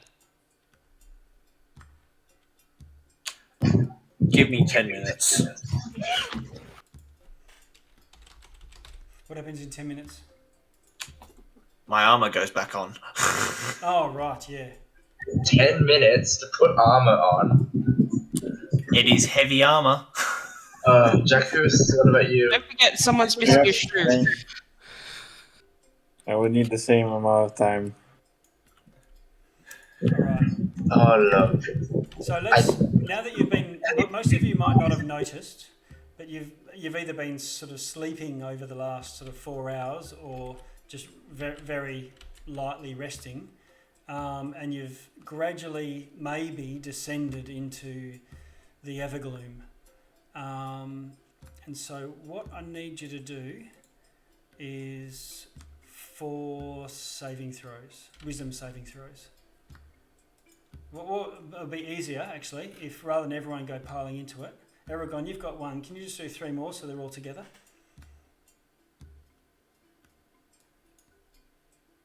22, 24. You're a boss. 17. Awesome. Okay. So who's next? Jacuz. 1. 24. Oh, that's 4. 14. Okay. 16 and 27. Yep. How about you, Ash Louise? Mine are all +10, and I have resistance to magic, if that matters. It's not magic. It's not magic, but you get the +10. So, natural 1, a 14, a 15, and a 12. That's bad. Okay. All right. And then Riddle. 11. Now, do you need to add a plus for the paladin proximity? Because everyone's close to a paladin. Yes. Yes, I would. Yeah. Okay. Yeah, mine would be at +2. So 26, 16, 18, and 29. Yeah, okay. So my lowest is a 16.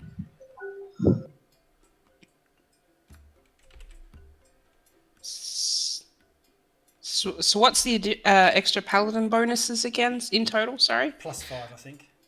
+5. That would be what, 16, 28. Yeah. Is that Aragon? You give +5, don't you? Yes, Okay. because my charisma is at 20. Yeah. So okay. yes. All right. Original 6 times. Okay, so in this state, you're noticing that Ash is looking particularly depressed.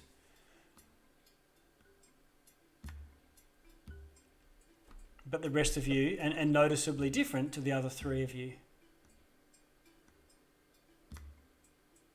And I think we'll stop it there, because or do you want to tell me so that I know whether you're actually going to leave it or just stay in here?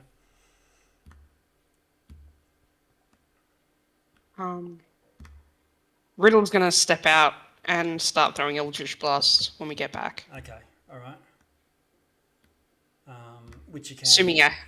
Assuming Ash stays where she is, I can duck back in if things get messy. And the others are putting armor on.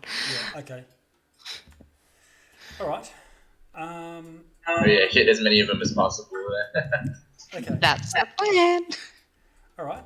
In that case, we can do that next week because it'll be a bit of, you can either do your sniping for 10 rounds, or even just a couple or whatnot. Okay. So next game, when would that be? Yeah, it's a bit depressing. 14th of January, yeah? Let's have a look. Just calling up my calendar.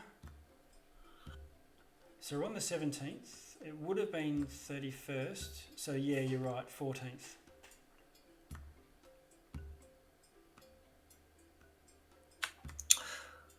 Cool. So we have 4 weeks. Yeah. I would have liked to have had one sometime around that week of the 31st. I could on the Wednesday or the Thursday but I don't think everyone can. I have work all of that. Yeah. All of that, so I'm like, nah. So it's not for, yeah, so it's 4 weeks, but not for want of my availability.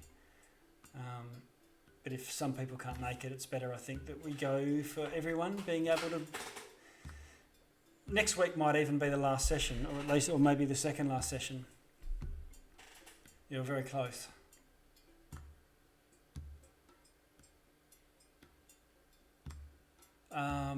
Jacuz, this. Oh, really? Yeah. Jacuz, this sword doesn't have a name. I put in. Yeah, I'll think of a name for it during the holidays. Yeah. Oh, I got a crit. My first roll with it. Crit monkey. Damn. Black dragon. It's a black Oh, dragon. black. Sorry. It's a black. That's what I was checking. I couldn't remember whether the dragon's lair that's outside was a black or a green. Remember the one that sort of flew up and breathed on you? Yes, that was a black dragon. Yeah. Yes, I remember that one vividly. with the youngsters. Run away! I'm never changing the sword again. All right, 220s in a row. Oh! He's wasting them, everyone. Okay. All right. Very good. So, yeah, 14th. And you can see from where you are that the Blight Spire is very close. You can't quite see the Blight Spire itself, but the red lights off the clouds above are very, very close to you. But you're going to have to decide whether you're going to have this long rest or whether you're going to try and eke one out. And what's going to happen with this elf and Riddle's skirmisher mode. If only you had Crown of Stars, you could bounce out, throw out 30 hit points or whatever it was ridiculous that you were doing. Yeah, but I need a long rest for that. Oh yeah, that's a once a day thing, isn't it? That's right. You get all your spell slots back, but those arcanum things. Oh, yeah, once every long rest. That's why I was trying to push for the long rest. Oh, okay. Man, I was watching you guys go through, encounter after encounter through the maze, and spell slots are going bam, bam, bam. And I was like, oh my god. Yeah, that was a lot of. Sorry, you mean smite slots? yeah, exactly. Smite spots. Yeah. If it was just enemies, I could ignore them. But if it's a person that's going to be murdered, it's like, the cleric of Selune cannot quite in character just turn a blind eye to that. Yeah. Okay. All right. Well, let's finish up. It's almost midnight, but let's finish up here, and we will get stuck into initiative at least we'll roll initiative anyway for everyone, but Riddle can start harassing. And you might find Sharpie's doing the same thing. I'm going to have to come up with something, I know that there'll be some ridiculous... is it Tasha's that soul knives are from? Yes, Tasha's Guide. Yeah. So, he's still throwing a knife, but he didn't take it in there because it's psychic. It's not magic, arguably you could throw a psychic knife infinitely through a Learman's tiny hut. I'll have to work that out. Well, I'll have to work I think I don't know anything about the psychic knives. The only thing that isn't truly a spell or magic is maybe key blasts.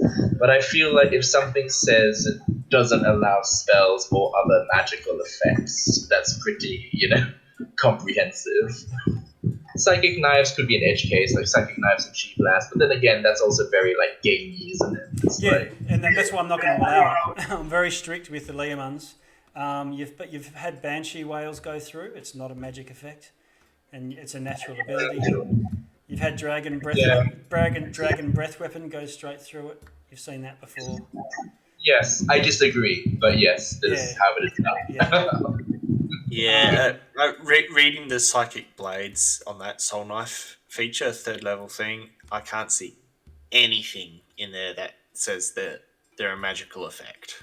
No. But also, all things are done by manipulation of the weave. So it's like they may not be spells, but they are all done by the magical Yeah. weave. So it's like Having said that, this magic blade is a simple melee weapon with the finesse and thrown properties. So they are magical. and even if it's just a projectile, it wouldn't be able to pass through because it blocks ammunition and weapons. Like physical objects wouldn't. Like I said, I don't know anything about a psychic knife. Key blasts and psychic knives, they could well go through. If Banshee Whales and Dragonfire goes through, then yeah. If it's not a spell or like an eye ray from Beholder, then yeah, that's fair enough, I suppose. This is in the Soul Blade thing, isn't it? It would be good for us actually, yeah, if psychic knives could go through, that he could shoot from inside. What I'm more Yeah. what I'm more worried about is the abilities of Leomund's Tiny Hut being far more than just giving you a good night's rest. When it's a third level spell, there's Private Sanctum and there's much higher level spells that do similar sorts of things. Yeah. It's more like the Arcane Sanctum. Yeah. But again, that could just be that spell is kind of bad, and it just stops divination. Because Tiny Hut would stop things potentially like, I guess depends if you think it functions like Magic Circle, like it stops enemy mages casting Dream at you and things like that. I would say it would. Dream is a spell. So yeah. Where have we got? Okay, Wizard, Warlock, Rogue. There it is. Soul Knife. Psionic power, blah, blah, blah. Psychic knack. No, psychic blades. There we go. You manifest your power as shimmering blades of psychic energy. Whenever you take the attack action, you can manifest a psychic blade. So it's like you're conjuring it. I'm not saying that's a spell.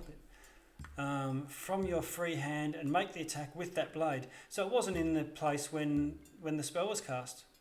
Can't go through. Straight out.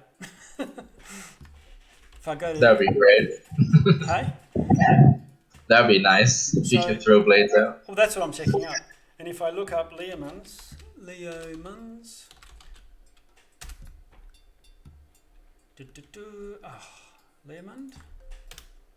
Come on. The only thing is Leomund's has like a 1 minute cast time, so it's sort of like you can't really do it in battle. Leomund's Tiny. Yeah, that's why Chris was asking when you got that free little thing of whether you could just cast it as an action, because the boon was you can cast this, da da da da, and I was treating it like using a magic item, but that was because he knew that was broken, because you could then use it as offensively, Tiny Hut offensively. Oh yeah, it would still have the normal cast time, I'm sure. Yep. 9 can fit inside the dome. The spell fails if its area includes a larger creature. Da, da, da, da. Creatures and objects within the dome, when you cast the spell, can move through it freely. All other creatures and objects are barred. His psychic knives can't go through. Arrows can go through though. Yes, they can. And if you've got a dagger in your boot, you can throw that. And Or a boot. yes, or a shield. And just as a point of reference, Aragon doesn't wear boots. So whoever's boot you threw out wasn't Aragon's. Yeah. All I know is it wasn't Riddles. Yeah.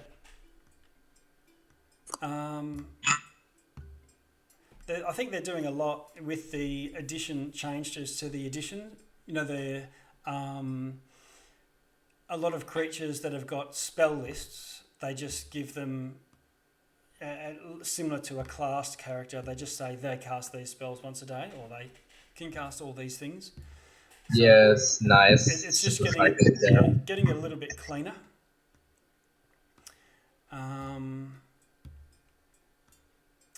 But yeah, so I'm also for the purposes of Leomund's Hut, I'm strict with what is a magical effect. And I know the weave encompasses all, but also there is magic, and then there is something that's natural in a magical world.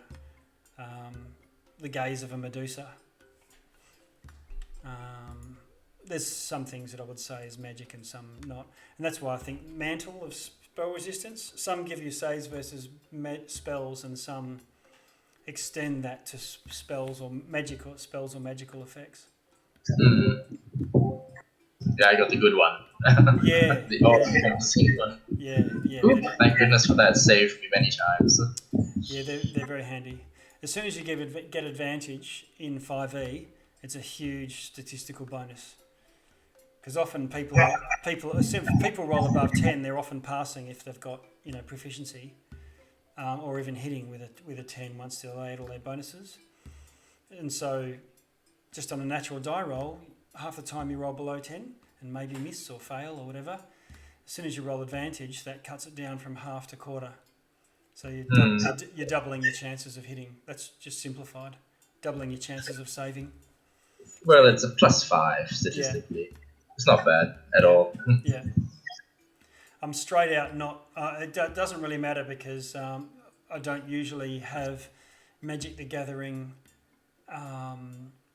Critical Role or other world supplements used as hardcovers for these games. Trying to keep it consistently Forgotten Realmsy, but you can see some power creep in the books coming out. But I think they've specifically said the Magic the Gathering books are intentionally slightly overpowered in the Magic side. Oh yeah, that they are like Silvery Barbs. Silvery Barbs is a DM's nightmare.